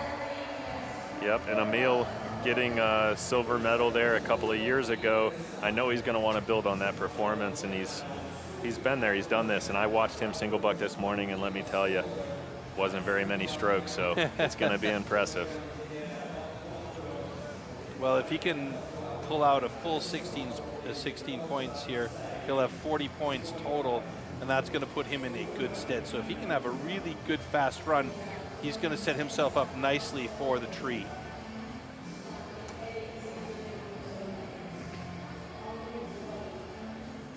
And we know this is another discipline that his dad was excellent at, and you know, the apple doesn't fall far from the tree in this case. Yeah, that's right. It's a family sport, and nothing like learning from your father. So he's going to put it to work here and hope for a smooth cut. Athletes ready. Stand to your timber. 3, 2, 1, go. Beautiful start by Emil Hansen. You can see he's using the entire length of that saw. Simon Grunwald doing the very same thing. And both of these guys looking really good in their time here, getting to the bottom of the cut. Emil Hansen with a 13.25. Beautiful. That's a fantastic time. Not quite fast enough to beat Nate Hodges. And Marcel Dupuis sitting in third place right now. Maybe he will get into second place, but I kind of doubt it. Simon Grunwald with a 14.66. Yeah, and you see just two completely different styles there, both effective, but Emil gets the win. And with the update, they move Emil right to first. Really? Shocking. Both cuts are good. And there it is. Wow, that is a crazy update. So at the moment, Emil Hansen with the 16 points in his back pocket with one more heat to go. And those guys in the next heat, Jack Jordan and Braden Meyer, just a couple of little fellas that are going to be trying to battle their way through here. Yeah, thanks, Emil, for making me look good when I told everyone how good you were going to be. But no, there's two different styles here. He's using power, short strokes, quick strokes, and then you just see perfect technique, precision. Every tooth is just doing its job, and that's enough to win. At all. Yeah, that's right. He's always on the wood, whereas you see this, the saw is coming up, down a bit too much. Just a little inexperience there. I know he'll look at this and work towards a better, more consistent stroke, but nonetheless, 14.43 will keep him in the middle of the pack and get the points that he'll need to stay up there. So. All right, 12.91 is the time to beat us. We see that final little stick by Simon Grunwald, and that's exactly a result of that rocking that you were talking about when those teeth or those sweepers get hooked in the bottom of the wood. Yeah, you got to be really careful there at the bottom. Less teeth on the wood, it causes hangs. You got to be really consistent, maybe even shorten up a little bit, but you know, you have to have experience to make those decisions so quick. Talk about experience. Look at these two fellas. The two leaders at the moment, Braden Meyer and Jack Jordan. Let's find out what they can do on the single buck. You would have to favor Jack Jordan here, right? Yeah, theoretically. Yeah, I would like to say that, yes, theoretically. The long length and power from Jack Jordan could prevail, but I have seen a lot of training videos there from Braden. He's been putting the time in, I can tell you that. And he's been listening to anything that will make him faster. And I think you're going to see a smooth cut from him. So we do know that there are some absolutely fantastic single sawyers in both of these countries. Brad DeLosa for Australia being one of them. And you know that Braden Meyer's picking his brain left, right, and center coming into this competition to make sure, like you say, that he's really on point. Yeah, having a world champion singlebucker as your second's not a too bad deal there, is it? Athletes ready. Stand to your timber. 3, 2, 1, go. 12.91, the time to beat to get those 16 points happening in one direction or the other. Let's see how these two guys go. Braden Meyer, Jack Jordan looking really good. Braden Meyer looking very fast at the bottom. Oh my goodness! Jack Jordan with an 11.36. Braden Meyer a PB with an 11.82. I'm going to leave it to the competition control center to make the adjustments before I say anything here, because those were blistering times. Seasonal best and personal best. Oh, under review. Wonder what we're looking at there for Jack. Under review for maybe Jack. The start. Little drama. Jump start maybe. Oh, he's got looking some for the material cut. left at the bottom. Yeah. You see the. And if they can't break that with their finger, Troy, it's a no-go for Jack Jordan, and that is going to be absolutely disastrous. That would mean a DQ for Jack Jordan. That is a massive amount of points to be losing here, because that would mean 0 points in this cut. Yeah, instead of 16. Yeah, you just set a national record and an oceanic record as well. Oceanic record, and look what happens. So now let's see. Oh dear. Let's see what happens. Okay, after checking for incomplete disc, we've determined that both cuts are good. So he needed to see. Jack Jordan holds on to that season's best oceanic record, and Braden Meyer will hold on to his personal best, 11:55, and both of these guys sitting atop of the single buck results, and that changes their standings. Oh no, it doesn't change their standings. But that was a still in the close overall, call. But it was a very close call. Yeah, what a race here. Both with great smooth cuts, and you just see Jack bring in the sheer intensity here and just keeping that saw level and having no problem getting it off. And 11.28. My goodness. And we're back to a 1-point game between these two guys. Yep, he knows how to show up when the time matters. I see what you mean with that little tab. That's the smallest tab I've ever seen in my life. Yep, and all he has to do is cut just a little bit of it, and it's good enough for the judges. We got enough cameras here in 2025. I think they can figure it out pretty quick. Yeah, we got more cameras than the city of London. So here the results of our single buck competition, followed by the overall standing here at the Stihl Timbersports Individual World Championship 2025 in Milano, Italy. And as mentioned before, just 1 point between the two. And Braden Meyer, who was in second place, now takes over the top spot again. Emil Hansen, solid third position right now. Look at where Shimon Grunwald is, fourth place right now. He's in a good spot, and he's still got the tree coming up, but this is a discipline that is going to separate the wheat from the chaff. Wouldn't you agree?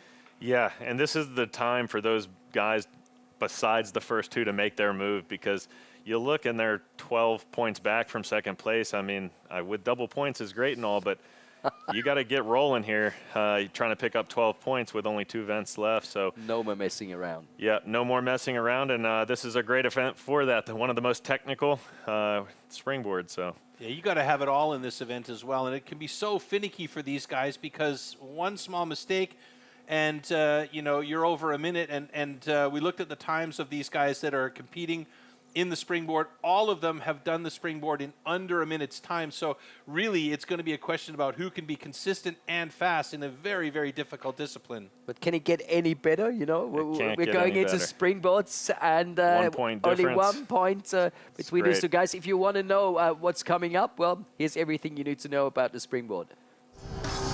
Springboard. Springboard simulates the traditional way of felling trees, climbing up over thick roots. First, notches known as pockets are chopped into the log. 2 springboards are then anchored into these pockets. The athlete then climbs up to chop through a 27-centimeter thick block of wood in the fastest time possible.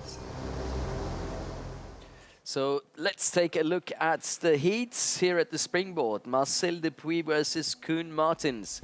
Then we have Nate Hodges against Matthias Klima. In Heat 3, we will see Emil Hansen take on Shimon Grönwald. And of course in Heat 4, the 2 big favorites, Jack Jordan from New Zealand and Braden Meyer, Australia. But let's get it started with Marcel and Koen. So Matt, springboard. It's a funky discipline. Optimal situation, 4-hit pocket board in, 4-hit pocket board in, get working on that top block. Now, we've seen quick pockets in the past, but slow blocks on top. How do you pick up the pace when you get up top there?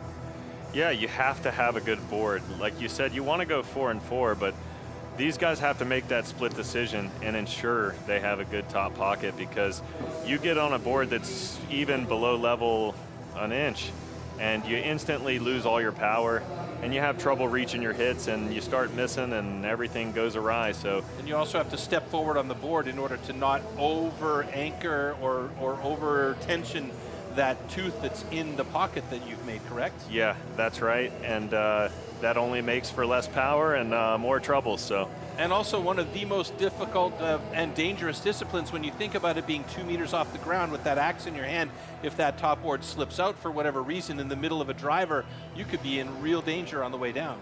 Yeah, absolutely, no joke. I've seen broken feet. Athletes ready. Cuts, everything. It's a dangerous event. All right, well, let's keep an eye on the counts here on these pockets. 1, go! So they said it was a bit firmer wood today. We're seeing no trouble for Marcel. Marcel with a 4-hit pocket gets in there, and Koen Martin's up there as well. Marcel's personal best was around 49 seconds. Koen Martin's about 52. Little mishit there. He's going to want to pick that top wood up to get a good strong board. He's got to do a bit of house cleaning, but Marcel up like a cat onto that top board now. Looks like a pretty decent board. It's got a little bit of wiggle, maybe some slight sag. No, I can see it now coming down a little bit. Hopefully that tooth makes purchase as Koen Martin starts working on his top board as well. They seem to be chipping out pretty nicely. I don't think we're going to see any records here for these guys as they're just passing the 45-second mark, but Marcel Dupuis moving on to the backside of his, and he drops it in 50-50.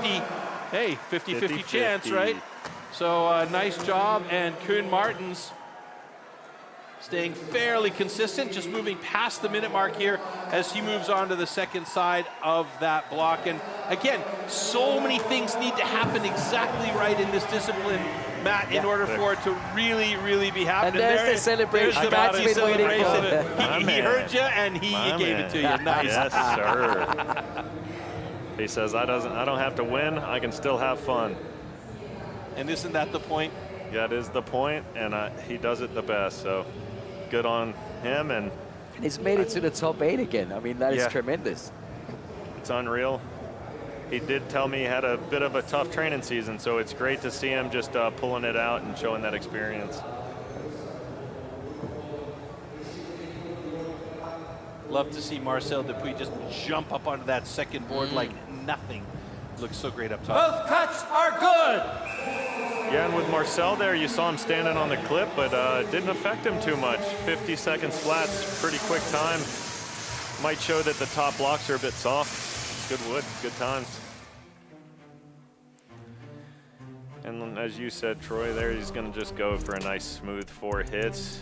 Looks like he's missed a bit low, and he's just going to let it ride. Says, what chip? I'm light, I can do it. Marcel's gonna make sure his are sturdy, maybe a little bit bigger man there, so he's gonna do the work that he has to do to have a good board. Double set, didn't like what he was seeing in that pocket, and then instantly you see the discomfort when he's standing on that clip, but all goes well, he gets it done fast enough, and still never ceases to amaze me that these guys that step forward on the board because they're not feeling as comfortable like you mentioned still have the power in their upper body. They're not being able to use that back leg to push off and rotate their hips and power through. They're just using their arms more or less. It's still a good time. It's incredible. Yeah, maybe that's why the nickname comes Beast from the East, right? Beast from the there East. You go. Using those strong arms to just get him through. And there we go, the best show in the house. Oh, easy does it there, buddy. Bad show there, but hopefully we'll still be allowed to celebrate after this. But yeah, new rule: no celebrating on the top board until you can get down. And yeah, we haven't said anything all night long, but we should point out that we have the best stage crew here. Yes, indeed. And their role isn't just to make the place clean. Their role is also very important because any leftover slough or chips that are on the ground there can cause damage if somebody slips when they're trying to set a pocket or when they're cutting a standing block or anything like that. So a big thank you to our stage crew who do such an incredible job.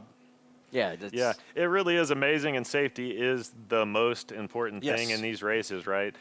We don't want to see anybody getting hurt up there, and just the fact that they can get it done so fast and so efficiently, but still manage to keep everything safe. It's just great to see.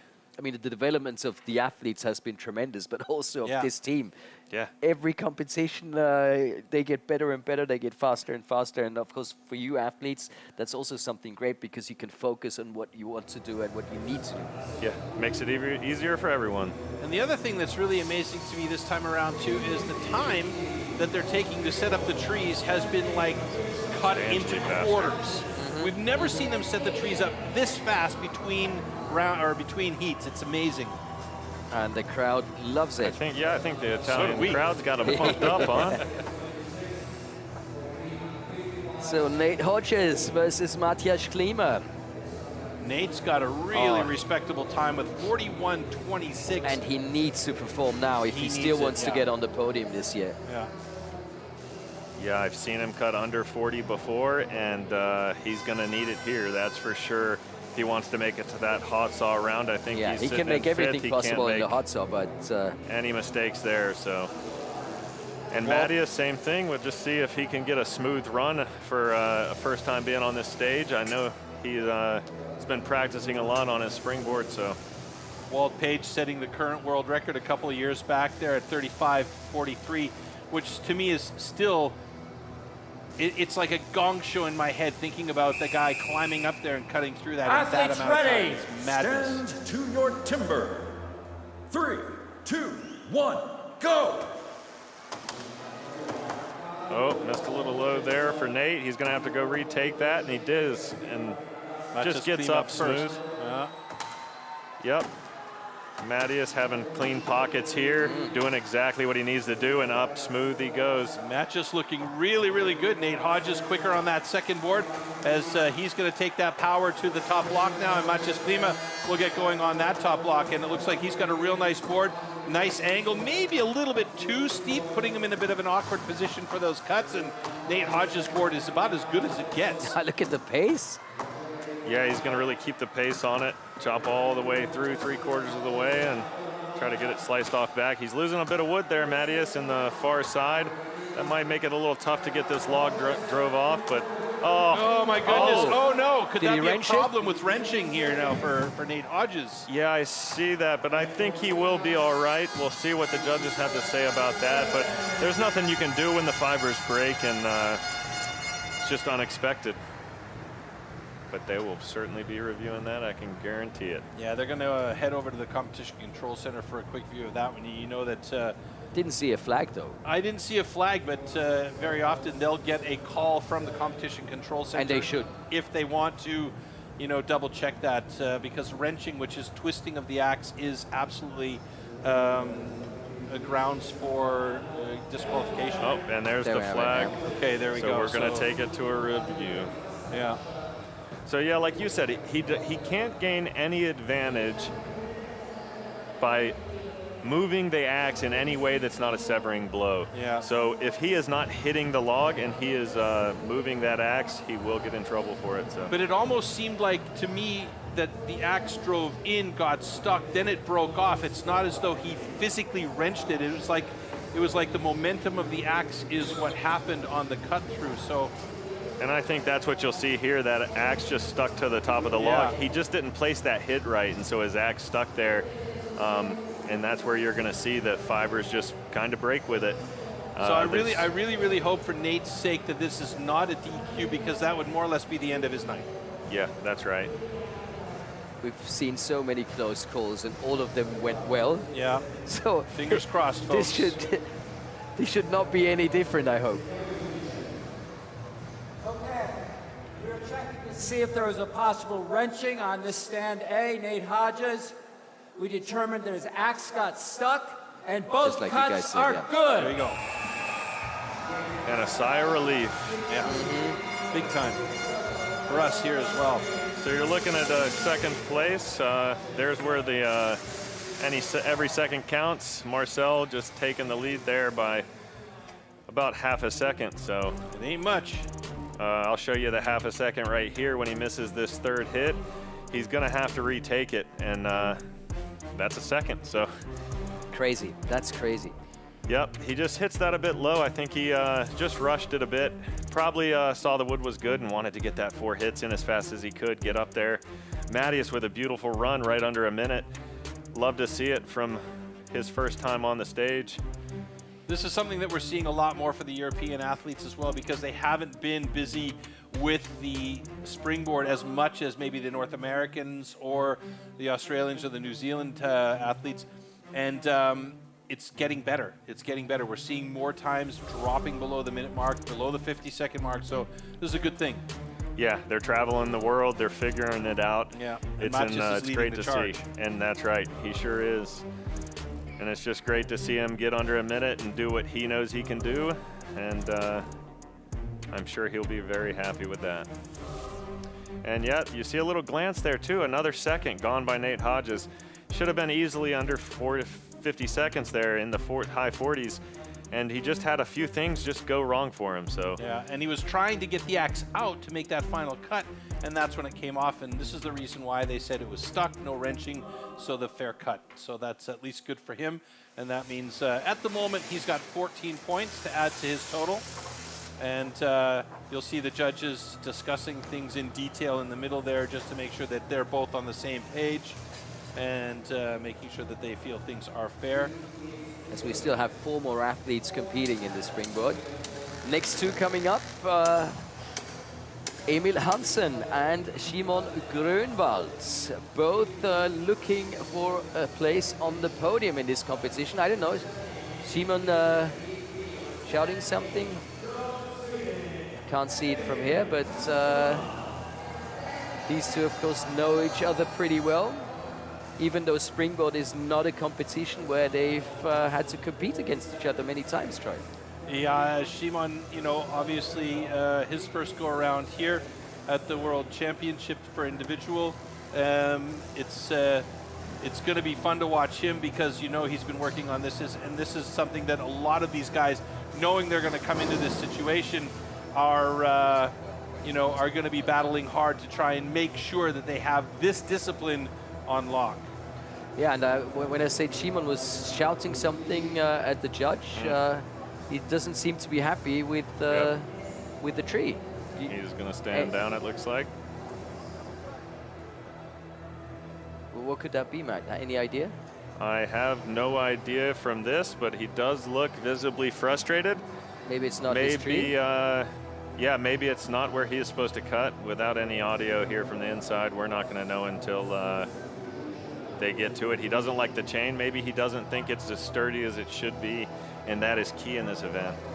If you have any wiggle of that tree, you're going to lose time in it. No, I think he's going backstage I don't to think find it's his tree. Yeah, that's what I think. Wrong tree. Yeah. But he immediately saw that. I think we gave him a jinx there, maybe, saying, such good things about those. It's not his tree, and I kind of understand where he's coming from, because they clear off the bark from the front of the tree in order to be able to cut their block or their pockets into, and you know, if it's not the way he planned it and it's not the way he set it up beforehand, you know, why wouldn't you complain, right? Yeah, different height people cut at different lengths, so you absolutely can't cut on other people's pockets. And he immediately saw it. Yeah, you know, it would mess up. You use different crowns. Yeah, he probably looked from afar like, no, please. Yeah. And I saw him shouting, so that was a bit surprising. But like you mentioned before, in the off-season, that's where you practice exactly to be on top of your game at the springboard. And we have a very special off-season teaser for you now.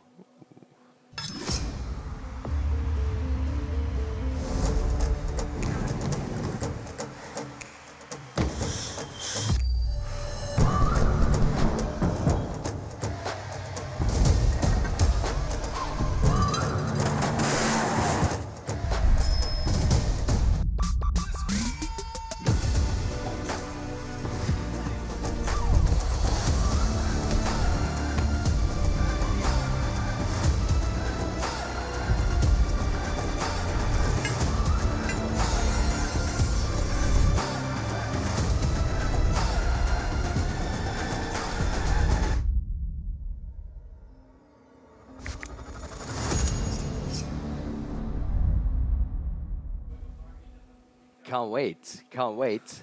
Yeah, that's going to be fun to watch, and just see how these different athletes train and prepare themselves. You know, multi-sport training is always a good idea. A lot of athletes in the past, including one of the greatest hockey players in the world, has said in the summer he couldn't wait to put his skates away and play baseball. And his father was absolutely in agreement. Walter Gretzky was one of the smartest, we'll call him sport management guys in the world. He knew exactly how to keep his son motivated for, you know, being the best in the world, and doing other sports on top of training specifically for your sport really makes a lot of sense. And behind you, we can see that Simon is finally getting his tree. Imagine being in that situation, Oof. Matt. Yeah, talk about a rookie on a stage wishing they would have got that one right. You can, you see by his stance, he's not that happy, but maybe... Let's see some aggression from him. And I was just going to say, a match Simon Grunwald is probably very dangerous. So he's got to pack this away now, though, and concentrate on what he has to do on the block, because that aggression, yeah, go ahead, cut angry, but you got to really be aware, because this is not a time when you got to freak out. Yeah, you don't want to see any mishits here. Two strong choppers. We'll see what they can bring to the table. Hopefully this didn't put Simon off his game too much. I don't think so. Yeah, I think once you get on that minute time frame there, you just kind of snap back into it. You just do your thing you've trained and hope the training takes over. But it really is true. You know, you have your routines, and when your routine gets interrupted because the wrong tree has been put in place for you, that can mess with your head. So that's where being mentally strong is so important. So he made a point. He got his tree out there, and now he's got to do his job. But maybe it does the opposite, you know, which I would guess with Simon Grunwald. I think he was so focused athletes ready yesterday, and to your timber. I think we're going to see something really good coming from him now. 1, go! Yeah, I mean, you can't train to become an Olympian eventually and not be able to be mentally strong to you know, be able to battle through minor mistakes. And here you can see he's obviously focusing on what he needs to do. Emil Hansen got that second pocket set, boards in place, and he's moving up to the top. Simon Grunwald not that far behind him. That's a pretty steep board. Hopefully that board takes a nice purchase when he gets in there, and he can really start to go to work on top. That's great. Oh, wow. Look at the chips flying off that top block for Emil Hansen, though. Looks like he may have a good time, and Simon Grunwald using the entire length of that board, really doing a good job. So it doesn't seem to have affected him all that much as he switched to that awkward angle and starts cutting from the other side. And wow, new national record for Simon Grunwald. And a national record for Emil Hansen as well. Oh, these boys. Whoa, two fantastic cuts, and right there, you saw some incredible action from both of these gentlemen. Yeah, wow, you got a lot going on here. You got a first boards, you got a good and a bad from the two athletes, and then they sorted out on the top, and man, just hit for hit every time. 44.65 and 44.83, a national record for each of these young men, so that is fantastic. But what a great finale from Simon, because he was behind Emil, and then somehow he just turned it around. Yeah, he's got both so cuts much are good. Yeah, we'll see it on the replay, guys, as Emil had a bit of trouble, just like Nate Hodges did, getting that axe out on that second to last blow. And unlike Nate Hodges, his block didn't come off, so he had to go for that extra hit, and that was all that mattered for Simon to take that lead. So you just see those unfortunate things happening every now and again. Will put you back a place or two. But beautiful pocket here by Emil. He gets up. Same as Simon, he's not so sure about that pocket. He questioned that one. You saw it right away. Yeah, he gets up in 4, but survives it, we say. You see it about to fall out, but does what he needs to do, and that's all that matters. They both get up on good boards. It makes it a little tough to get on that board for him, but Emil just beautiful front there. Just a bit of trouble driving it off in the back. And I mean, that tells you a lot about Simon's power and his abilities. You know, didn't really have a great bottom board. Took him a little bit longer to get up onto that second board, and still managed to get a great time and come from behind for the win in this one here. The best time so far. The best time so far. Wow. There are still 2 more athletes to go in our final heat, and Jack Jordan and Braden Meyer coming up. But I don't know. I mean, it's going to be we'll tough. See. It's going to be a real tight battle for those 2 guys when they come out, because their Braden Meyer's personal best is pretty insane, actually. 36.84. Jack Jordan's, though, a 49, just a little bit, you know, a little bit more than what we're seeing Simon and Emil at the moment. So this could be a deciding factor. Yeah, the race of big and bigger. Yeah, and I mean, Braden Meyer is not a small man, and the fact that he can do that on the tree, it's just, I mean, he's a cat. Yeah, you got to remember these guys have been chopping since they were little babies. I watched Braden's son this year chop, and he's only 3 years old with a real axe standing on an underhand. Way. So they get real axes in their hands young, and they know how to use them. So you're going to see these guys, despite their stature, let's say, get up there like cats. Come on, you're not going to give me a meow? No, you're not going to get it. Sorry. I'm leaving you alone on that one, buddy. Cold. Ice cold. Yes, ice cold. Yeah, it is going to be tough for them. 44.65. Very, very quick. And so important now because there's only 1 point between those two athletes. So yeah, with the double points, it's going to be a very important race here for the overall standings leading into that hot saw.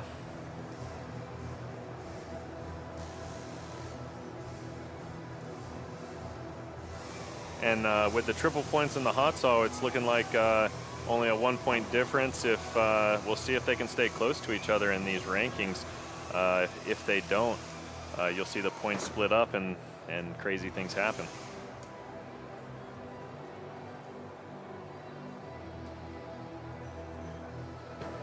Well, I think it's safe to say we're going to see Emil Hansen and Shimon Grunwald. Athletes ready. In the next round, along with Marcel Dupuis and Nate Hodges. 1, go. We'll see. Nice smooth starts by both of these. 4-hit pocket for Jack Jordan there as he gets up onto that first board.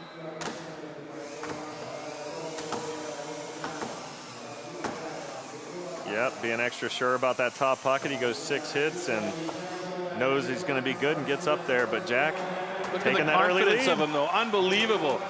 Braden Meyer, the confidence of that guy is just insane.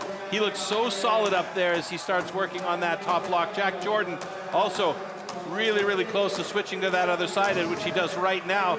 And Braden Meyer. 44.65 is the time to beat. Personal best, season's best by Jack Jordan.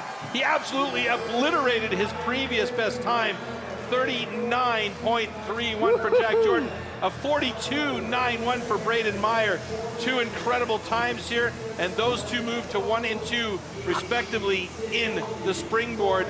Wow. And they switch positions again in the overall, and it's going to be my goodness. What a race. A 1 point race before we go into the hot saw. This is crazy. And Nate Hodges is going to make it to that hot saw round as well. Whew. I never underestimate this guy in the hot saw. Holy smokes, folks, that was madness. Oh, it doesn't get much better than this. Yep, So exactly. a couple of oceanic monsters there who have just proved their weight in gold, literally on Cuts are good. the tree. Yep, and they both did exactly what they needed to do. Jack Jordan taking the lead by a point, and Braden Meyer not allowing anyone to get between them, causing an even bigger gap. So now we kind of go into hot saw madness. That's a nice way of saying it, Matt. That's perfect. We're going into hot saw madness. So beautiful pocket there by Braden. Jack Jordan was just a hit ahead the whole time. He made a beautiful pocket. I think they both went for 6 on the top, but Jack was just moving a bit faster and got looks like about a 3-hit lead there. And that's all he needed to take it home. So 18 points separate Emil Hansen in 3rd place with Jack Jordan in 1st place at the moment.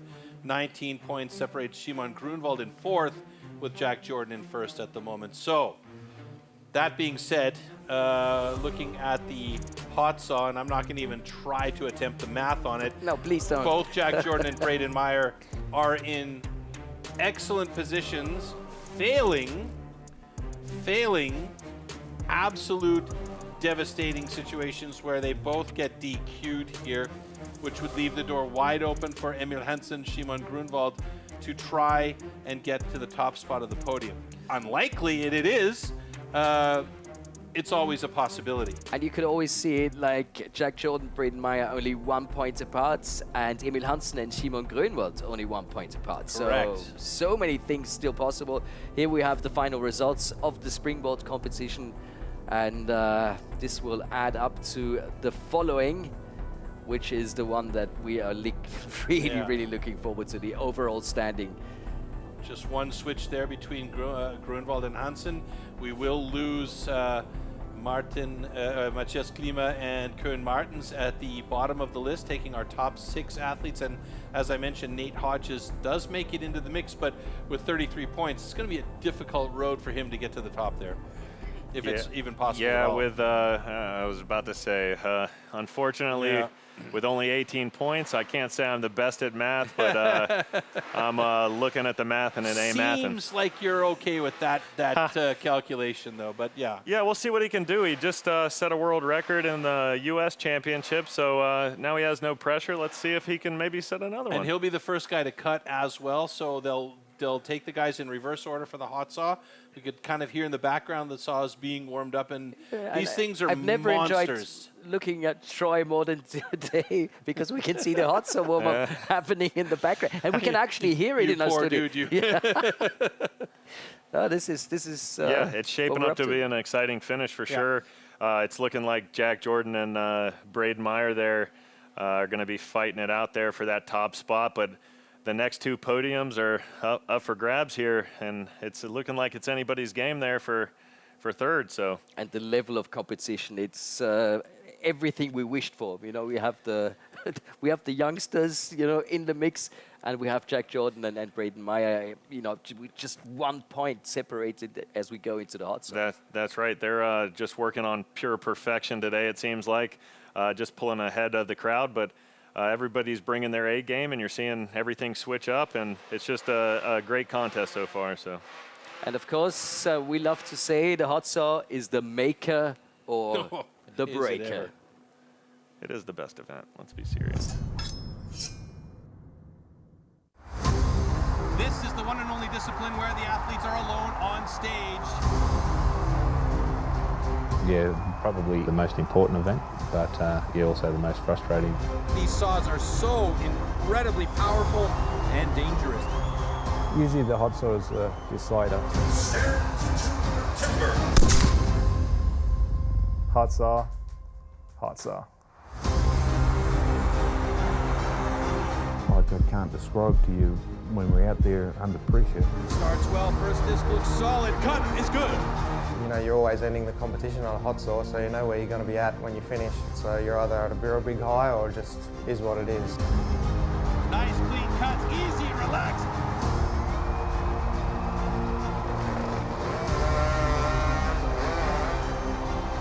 Hot saw is a love-hate for me. I honestly don't get that much enjoyment out of it. I'm not a motorhead. I swallow my pills and eat it.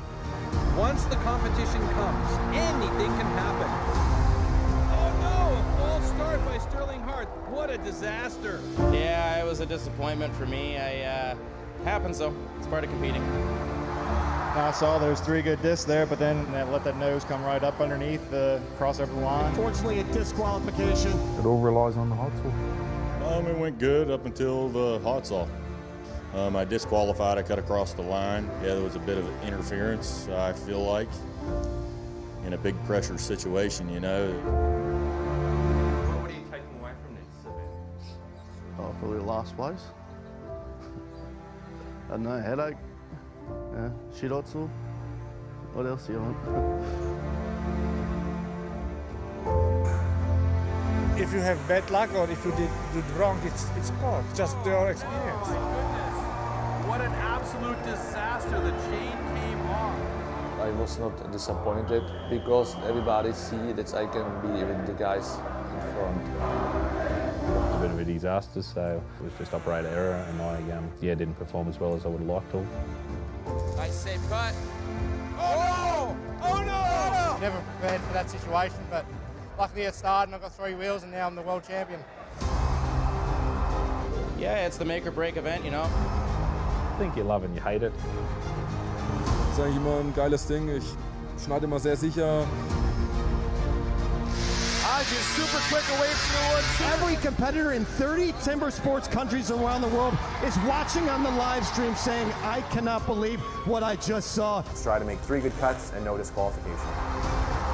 The hot saw is where it's all one, so that's the best event.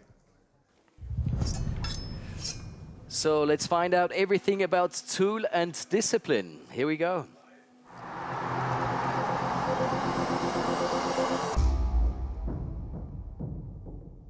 These custom handmade race-tuned machines are built for maximum power and precision and to cut the wood as fast as possible in a competition. They are built with a 60 to 80 horsepower single-cylinder 2-stroke engine, often taken from a snowmobile or high-powered motorbike. The hot saw can weigh up to 30 kilograms and its chain rotates at over 250 kilometers an hour. The cost of a competition hot saw used in Stihl Timbersports is upward of 6,000 euros.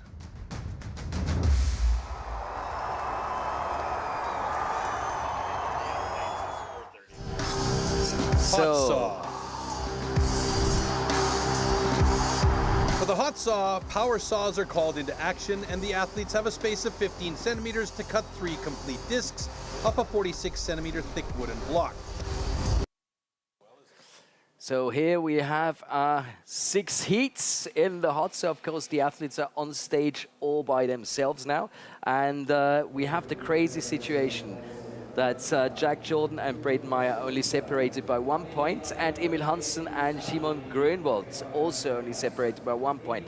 That means we have a race for gold, whoever is faster between, for bronze with Emil and Simon, whoever is the faster one. And the same with Jack and Braden. Whoever has the faster time will take home the golds. And our top 6 are going to be on stage now, and that means Nate Hodges, the reigning world record holder in hot saw, is going to be first to go out, and we have a hot seat. And the reigning world champion as well. Unfortunately, 99.99% we won't see him atop the podium today, so he's just going to try and get as good a cut as possible because there are also points up for grabs for the overall standing worldwide. So he's going to have a clean He could and good theoretically cut. still claim bronze. Saw. Theoretically, mathematically, yes, but that's going to be some Chinese math right there. Well, if there's somebody that can play with that Chinese math, it's going to be Nate with this saw. So, yeah. Well said, well said. Yeah, you're looking at a massive, I believe, 430 cc saw, almost 100 cc's more than any saw you'll see out here today. Hence why he has the world record. He's finally getting comfortable with that saw, and that's a scary thing. That is a scary thing, yeah. With all that power, and the ability to control that power is just, for me, that's an incredible feat. Yeah, it's a mastery, honestly, and it's taken him years to do. A lot of heartache along the way, but he figured it out. It'll be exciting to see what he can do with it. Has to go through all his checks. Oil on. That engine looks like a Mad Max tool. Stand to your timber. There we go. 3, 2, 1, go!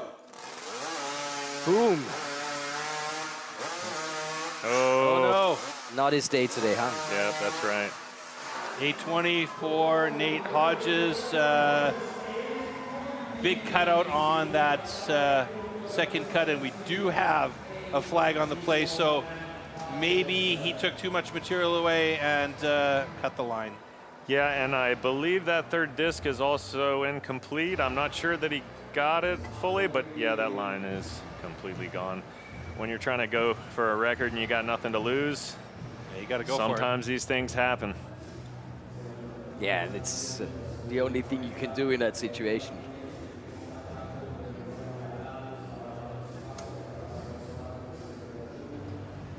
Okay, after review to see if there is a cut line, we determined that the line was cut. Disqualification. That is a gut punch for Nate Hodges. I mean, you know, after the world record at the U.S. Championships earlier on this year, and not being able to really defend the title here he is out, and that's a bummer. Let's look at this again. Yeah, he and the power of this motor just pushes him back there on that upcut, and he goes a little bit thick. Not enough room to fit that last one in, and when you have a powerful saw like that, they're just so hard to control there on the top. So if you're not in your flow, you're going to struggle. And I mean, 15 centimeters is not a lot of real estate for making Yeah, those a little cuts. thick on that first one, and it sets you up for failure. You just have a nice switch, though. Good recovery. If he just didn't get pushed back, that bottom foot just coming up off the ground, he barely holds on, but it doesn't give him a good grounding to get that bar in between the line there. But it was all or nothing, and I completely understand. You gotta admire his gumption going for it here, but it bit him this time, unfortunately.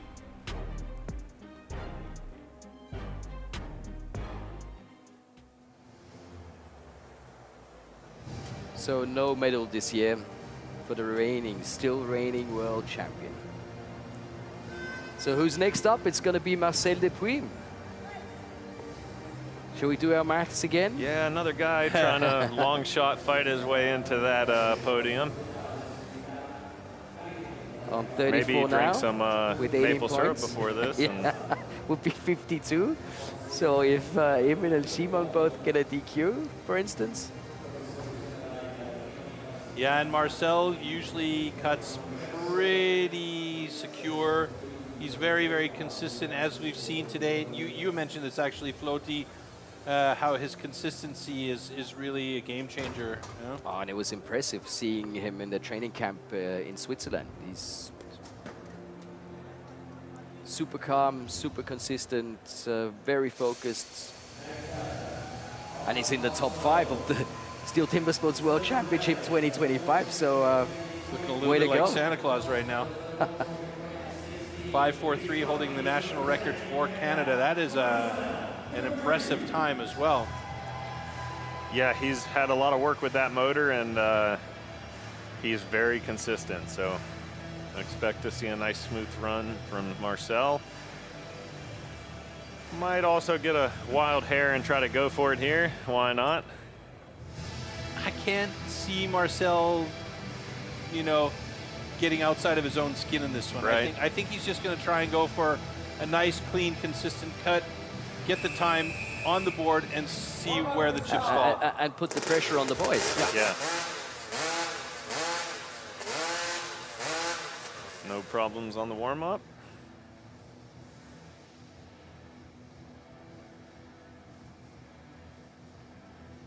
These really are Mad Max machines. It's just crazy. Yeah, it's a process to get these things ready and running efficient, that's for sure. So shout out to all the hot saw builders out there, and it's an amazing thing. 30 seconds. So best of luck, Marcel.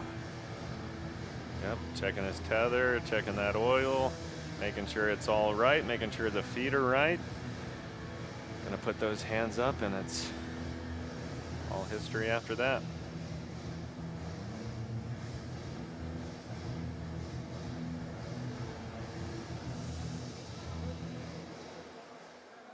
Athlete ready. Stand to your timber. 3, 2, 1, go!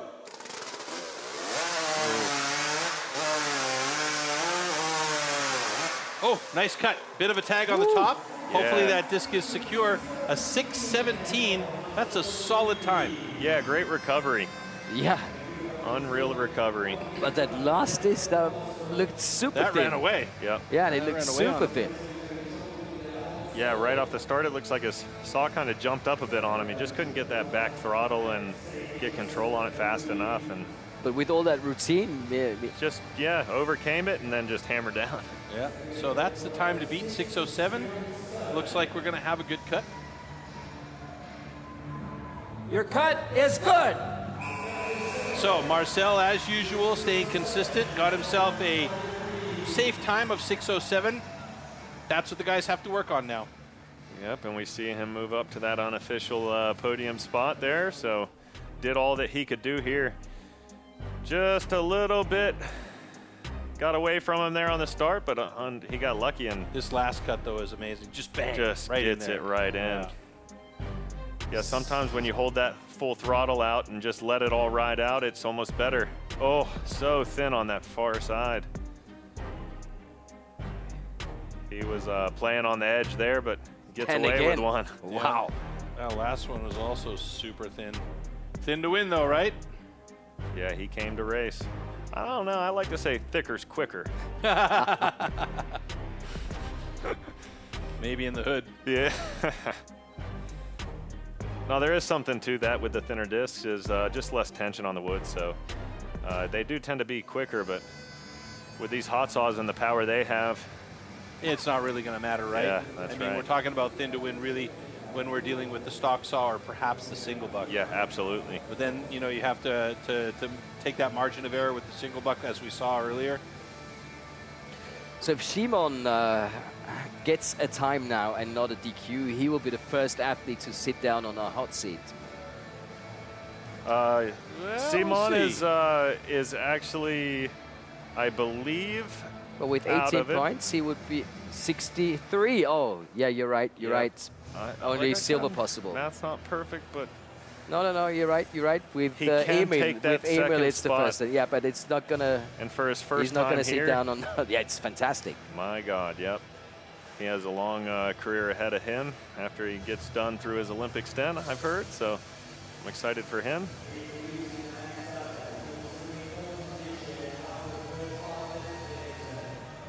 .704 PB. Can he beat that here today?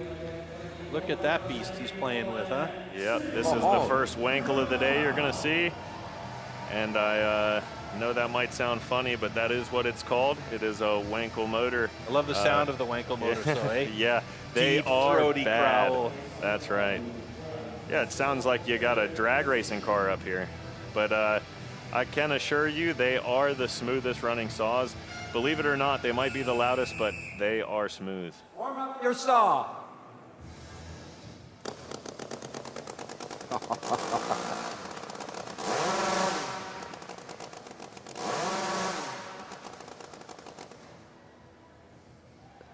It sounded like it was popping a bit there, hey? Yeah, these Wankels have just a different sound to them. They have a limiter, and so on that top end, without any pressure through the wood, they do sound a bit funny, but the guys that are running them are very in tune to that. They know what they're listening to, and so he's happy with it. And I'm also interested to see the different styles, because the first two saws we've seen had quite a steep angle on their sit position, and here it's basically parallel to the ground.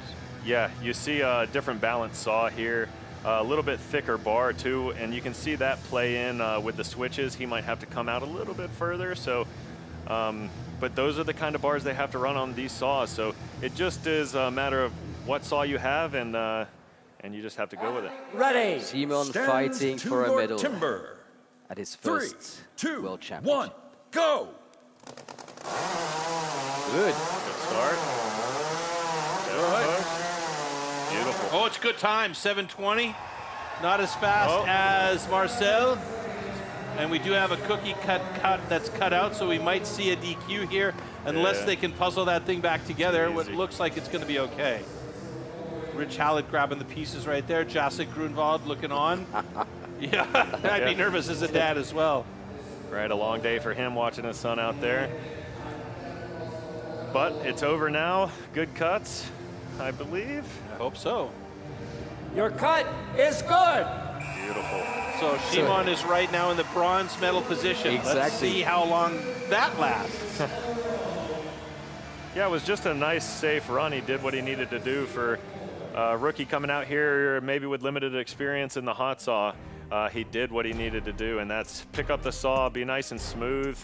Just take your time on those transitions. You see it push back even for a strong guy like him. He overcomes it and just slams it on the third. Nice. And Great. you could see, Great job. You could see the potential in this young man. I mean, even before he's ever picked up a saw, You can see the potential with the axe in hand, with the single saw, and with the stock saw. So he's only going to get better, which is a scary prospect for all the guys that are out there now. Yeah, that's right. He is a gifted athlete, that's for sure. Needs to get some weight down on those feet for this hot saw. He's looking a bit jumpy, but the experience will show him that, and I think he's going to be up for it in the next coming years. I think so too. I don't think it's going to be long before we see him on the top of that podium, and Jacek holding on for dear life with his breath. What a shot.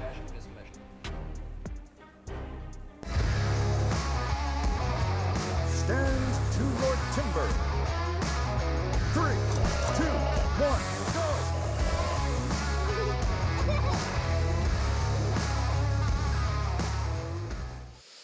The top 3 coming up here at the Stihl Timbersports Individual World Championship 2025. Yeah, it's been interesting so far. It's been interesting. It's been interesting so far. Tale of understatement today. Wow. Yeah.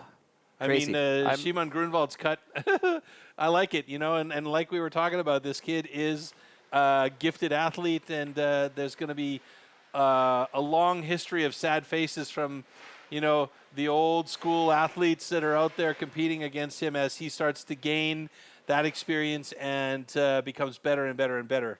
Yeah, that's correct. And now I'm live. That's correct. And yeah, it's going to be interesting to see how he does in future years, as well as Emil here. He's still really young, and he's been a silver medal finalist, and he has a chance to do it here to do it again, be on that podium. So he's showing some consistency now, and that's what I like to see from athletes that I'm, seeing how they're going to do, and they're impressing me today. All right, so next up is going to be Emil Hansen. He's got the pedigree. We've seen him struggle a little bit with the saw in the past. He's great with the saw last year. A nice solid run. Let's see if he can pull that together today and really nail one down. And it's about now to see if he can apply a little bit of pressure on the other guys that are going to come after him with a really solid time. Yes, and another guy using the Wankel motor there, and he was looking pretty fast in the back there. On those warm-up cuts, saw was running smooth, so it'll be exciting to see. I think I'd use a Wankel motor just because of the name and the way it sounds. So again, a personal best there that is absolutely respectable, more than respectable. A 5.44 is quite an incredible time. And I think he did have a bit of trouble in his individual, the Sweden competition there in his national championship. So I'm sure he's put the training in from then to now to kind of smooth things out. You know it. It's quite interesting. It's a strange phenomenon. Warm up You see your the saw. guys lifting the saw when it's dry and off, and it almost seems like they struggle more to lift it when it's not running, and it's because I always think, oh yeah, those motors moving and everything's shaking and baking, and you got to control that saw while it's live and angry. It almost seems like it flows better when it's like that. Yeah, absolutely. It brings that adrenaline factor in, and when you have that, those things are seemingly light. But yeah, on that warm-up, it's just to get your feet right and make sure everything's good. But certainly you're right about that. It is difficult to pick those things up. So you say. Hopefully no trouble starting that saw now. It's a big man. Yeah, a little bit of trouble there at the beginning, but that's hot saw. He's a good enough technician to figure it out in time, and looks relatively calm, so. Athlete ready. Stand to your timber. 3, 2, 1, go! Oh, good start. Oh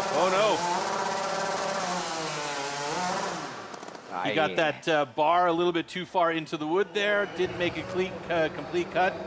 Hans-Ove, keeping an eye on it. Yes, he knows. Yeah, so we're seeing a theme here. It's looking like everybody's getting kind of pushed out, and manhandled around a bit on that upcut. Maker and a breaker. Is that, does it make a difference because he went down 3 times instead of going up, down, up, down? Yeah, that is not a rule anymore. So as long as he attempts the 3 cuts, a down, an up, and a down, he can finish however he wants. So it is completely legal there, but yeah, just getting pushed around a bit. Your cut is good.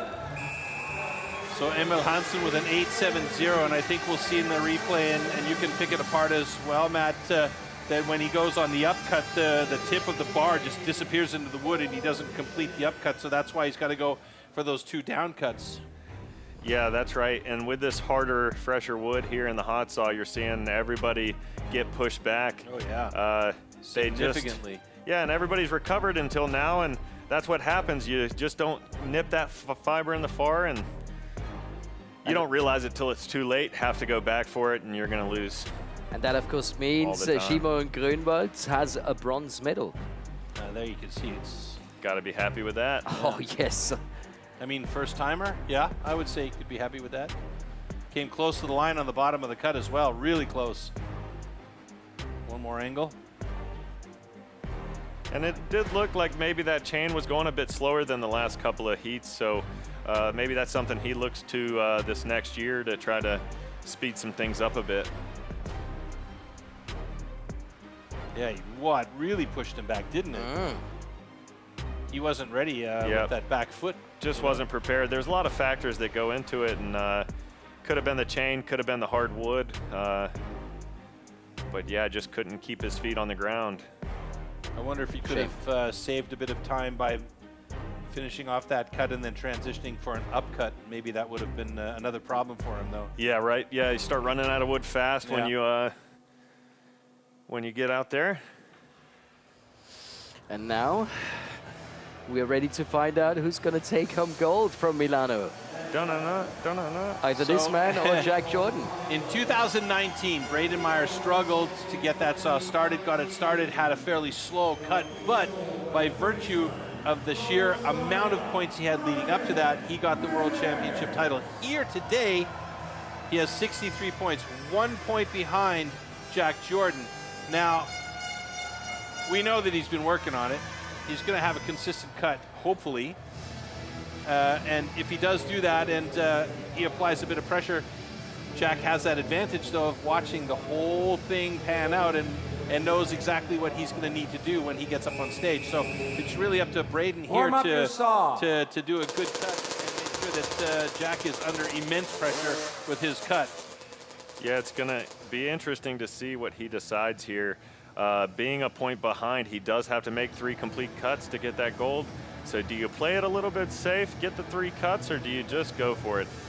Braden Meyer, he's going to go for it. I was going to say, I don't know, man. I think Braden Meyer's going to definitely go for it. He doesn't seem like the type of guy that's going to want to sit on his laurels, you know?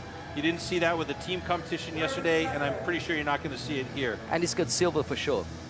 Yeah. Yeah, so you don't want to leave anything out there on the table. To try and reach gold. So, unless, of course, he DQs. Let's not forget that. He's still going to have silver. Yeah, it's certainly going to play on his mind. He's going to want to make those 3 cuts. Correct. So sorry. Oh, sometimes I got my maths right, but me, never. Not a math guy. A lot of mathing to do back here. Yeah, I didn't know that was in the contract. Come on. Stand to your timber. 3, 2, 1, go!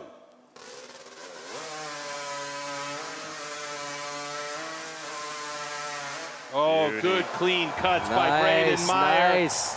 A 6.70 right behind Marcel Dupuis, and that puts him right now in 78 points in the lead. That means he'll go and sit on that hot seat for the moment, but Jack Jordan watched that, and now Jack's going to be under some serious pressure to cut better than a 6.70.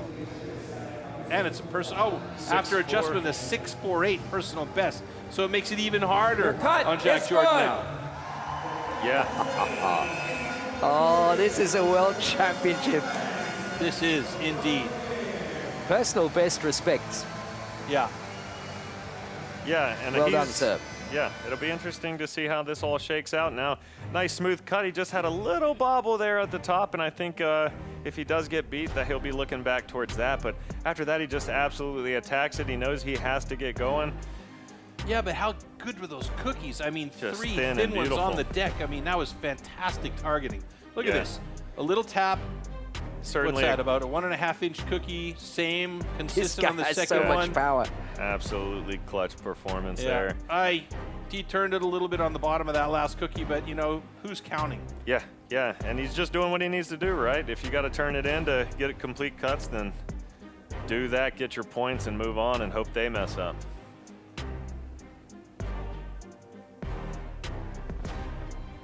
Can't say that I want to get her into a wrestling match in a dark alley with Braden Meyer, though. He has got so much power, it's insane.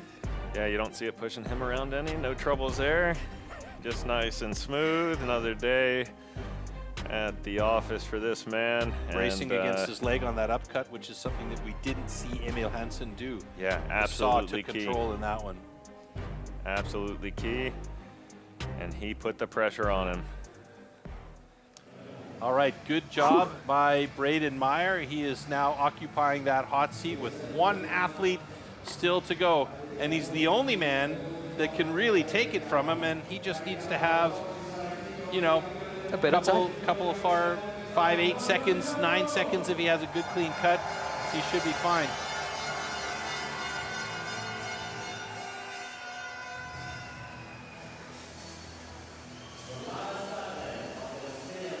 And all Braden can do is wait here.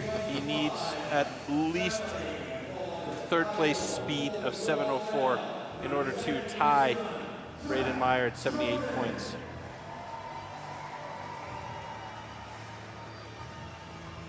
No.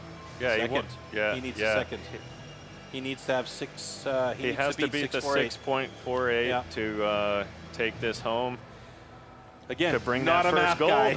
If he's faster than Braden Meyer, that's for Then sure. that's He wins it, Yeah. So 6.48 is the target. Warm up your saw. Running a very similar motor to Braden Meyer there, another 330 Honda. And 330 cc's is what I'm talking about. That's the power of the motor. Oh, and look at the picture in the picture. Having a bit of trouble clearing that out, but at least it got started. There we go.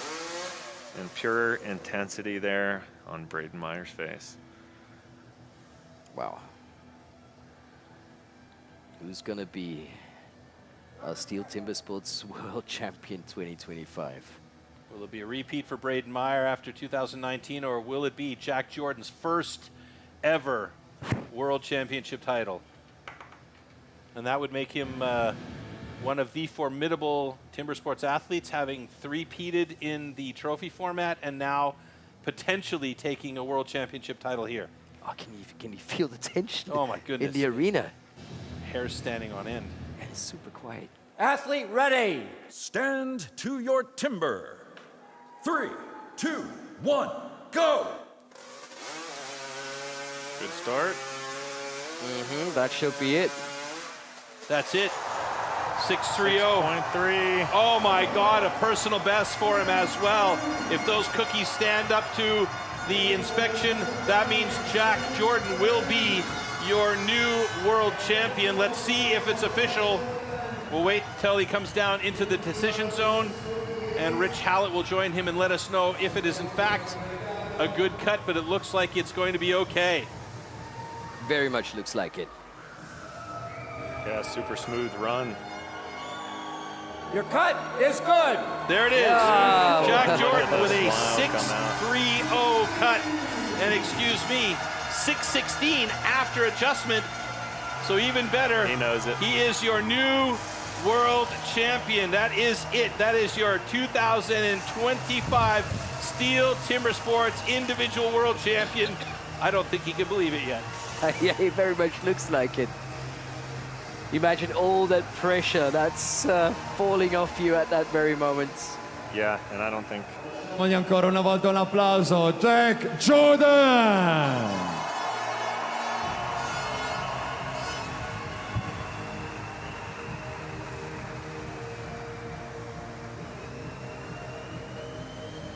All right, let's take a look at that again.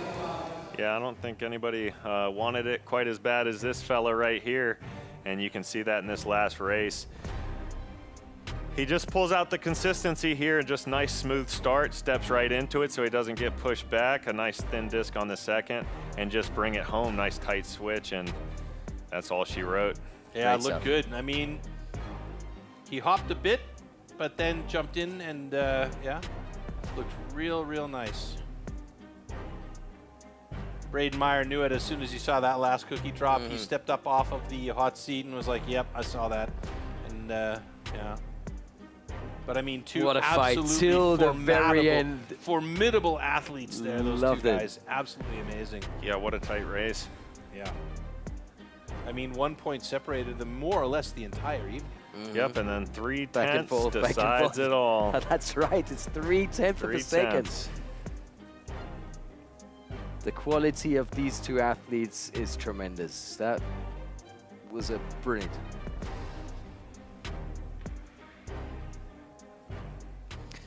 So let's find out what the world champion has to say. Okay, here we are with Jack Jordan, the new world champion after the silver medal. That was really tough. A 6:48 by Meyer. It was under your personal best. You had to risk it all. How was your feeling to step into the hot saw discipline? Yeah, can't quite believe it, to be fair.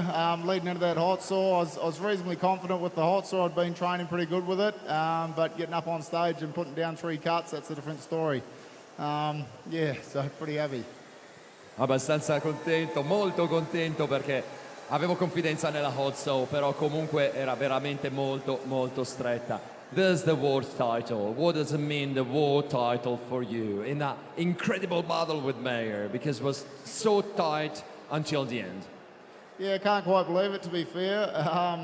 You know, probably when I first started Timber Sports, my 3 worst events were probably my 3 best events today. So I'd just like to thank everyone that's helped me out along the way. Can't name them all, but I really appreciate yous. Yeah, can't believe it. Non ho parole, è stato un evento incredibile, ci sono stati degli alti e dei bassi, però questa è la sensazione di essere campione del mondo. Your world champion, Jack Jordan!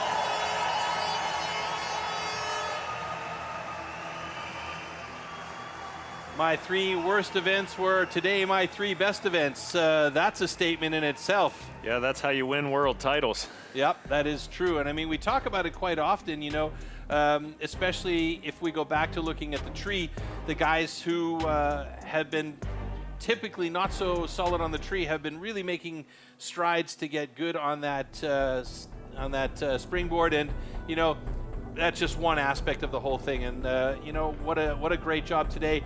Dupuis with the fastest time in the hot saw.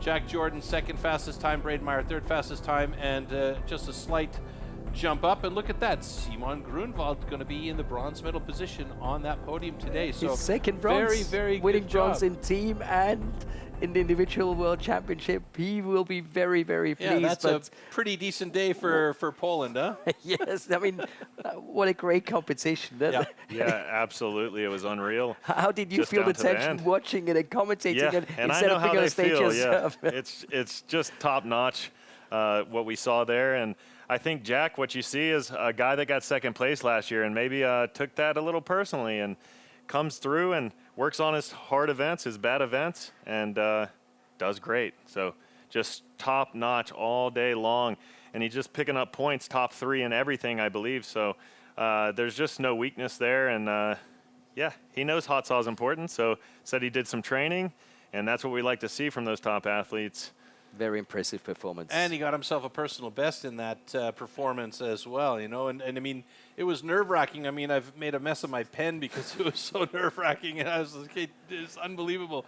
Like that 1 point between these guys all evening long. 3/10 of a second at the end of the day. Both with a personal incredible. best. I mean, it doesn't get better than this. No. And like we said right off the hop here, you could have thrown all the names up in the air and had 3 guys land in a bowl and could have been your champions, but today it is Jack Jordan, and what an incredible performance by the Kiwi.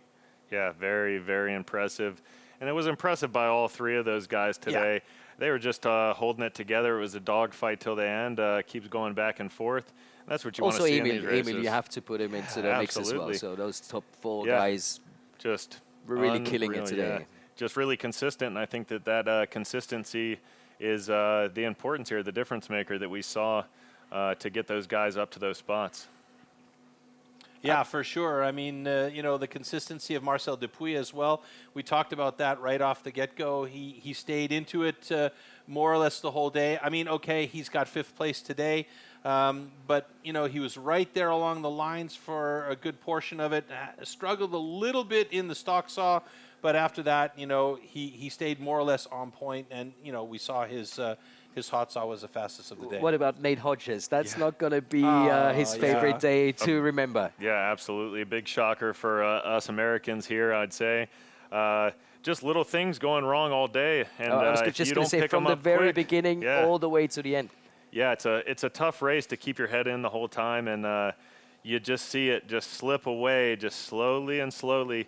And he was fighting till the end, but he was... Yeah, absolutely, and he's good on him for coming back and making that hot saw race. But, you know, some days just don't go as smooth, and with 6 events and so much to think about, you know, those things happen. Was it, they say some days you're the hammer and some days you're the nail. Yeah, that's right. And that brings us to the winners' ceremony. We're going back live to Soran and the stage in Allianz Cloud Milano.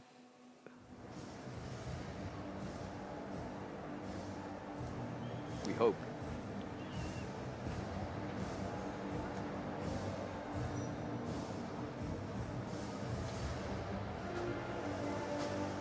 Ladies and gentlemen, welcome to the awarding ceremony of the Stihl Timbersports Individual World Championship 2025.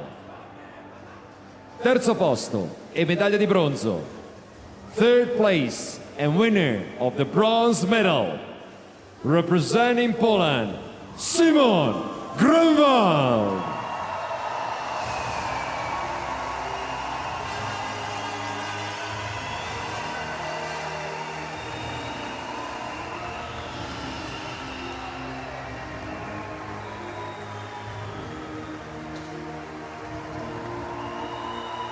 The bronze medal will be presented by Ingrid Jägering, Executive Board Member, Stihl.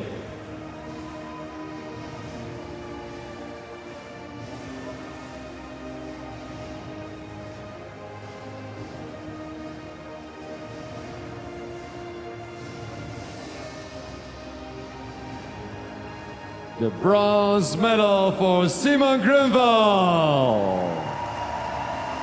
His first medal before the Olympic preparation. Secondo posto e medaglia d'argento. Second place and winner of the silver medal, representing Australia, Bryden Mayer.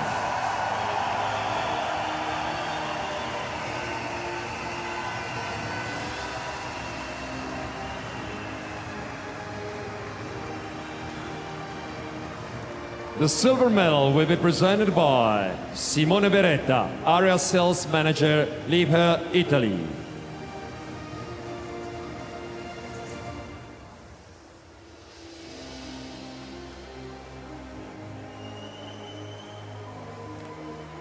World Champion in 2019, Vice World Champion in 2025, Bryden Mayer.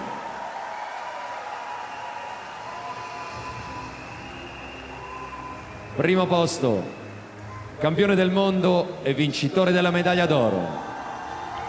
First place, world champion and winner of the gold medal of Stihl Timbersports World Championship 2025. Coming from New Zealand, Jack Jordan.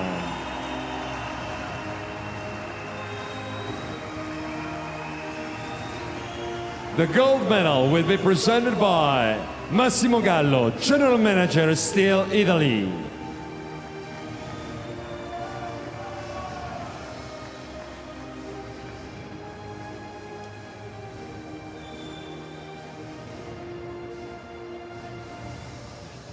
silver last year in 2024, gold medal and world champion this year, Jack Jordan.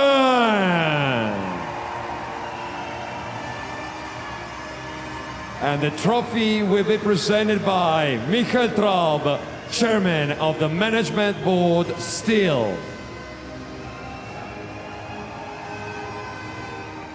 Oh,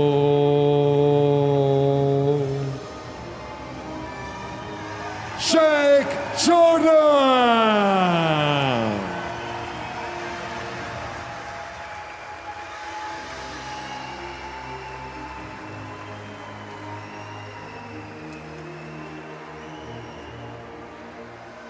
In honor of the winner, please stand up. We will now hear the national anthem of New Zealand.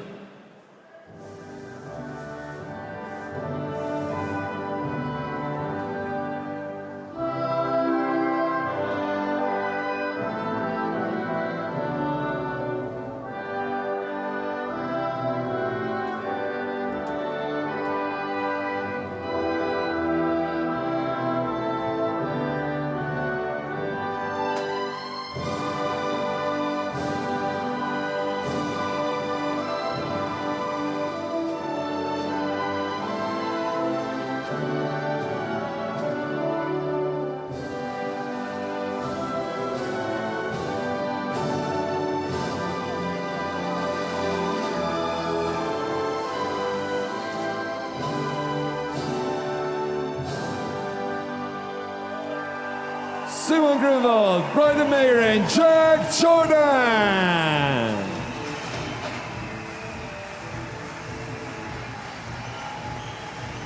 Un altro grande applauso al nuovo campione del mondo di Stihl Timbersports World Championship 2025, Jack Jordan!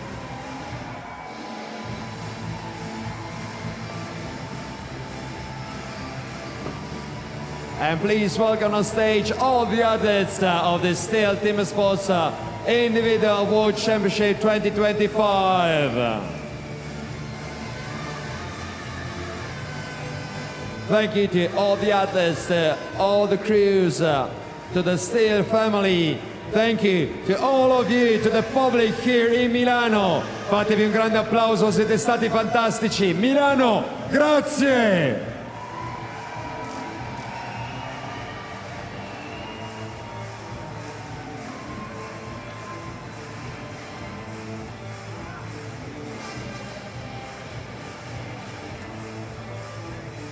Noi continuiamo con le celebrazioni, tra poco gli highlights di gara sul gondola, sul video wall. We're continuing the celebration. Guys, I've got a feeling this is going to be a long night here in Milano. I would say so. Enjoy yourself?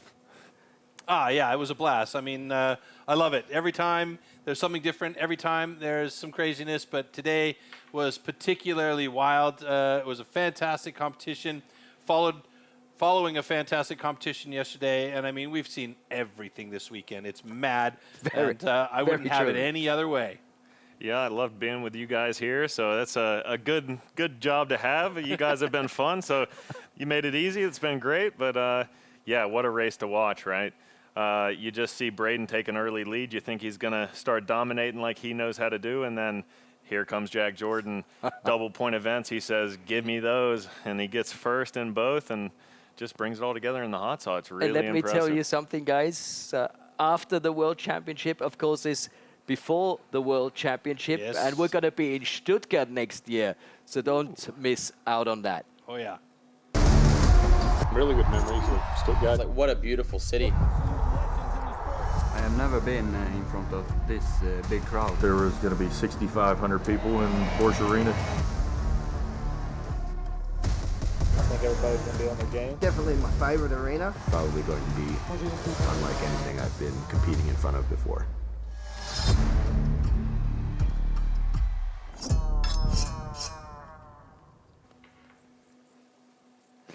I already have goosebumps. It's going to be a Halloween individual world championship next year, so that's going to be interesting as well to see what that arena looks like, right? I'm what so a place ready to for be. this. Oh, yeah. man. Yeah, Oh, it's yeah. a beautiful arena, and I'll definitely be looking forward to that one. The atmosphere in there is just unreal. Yep. home of Stihl, yeah. Yeah, and talking about beautiful, the highlights of the day coming up right now. So thank you so much for joining us today, and see you very, very soon. Ciao, everyone. See you.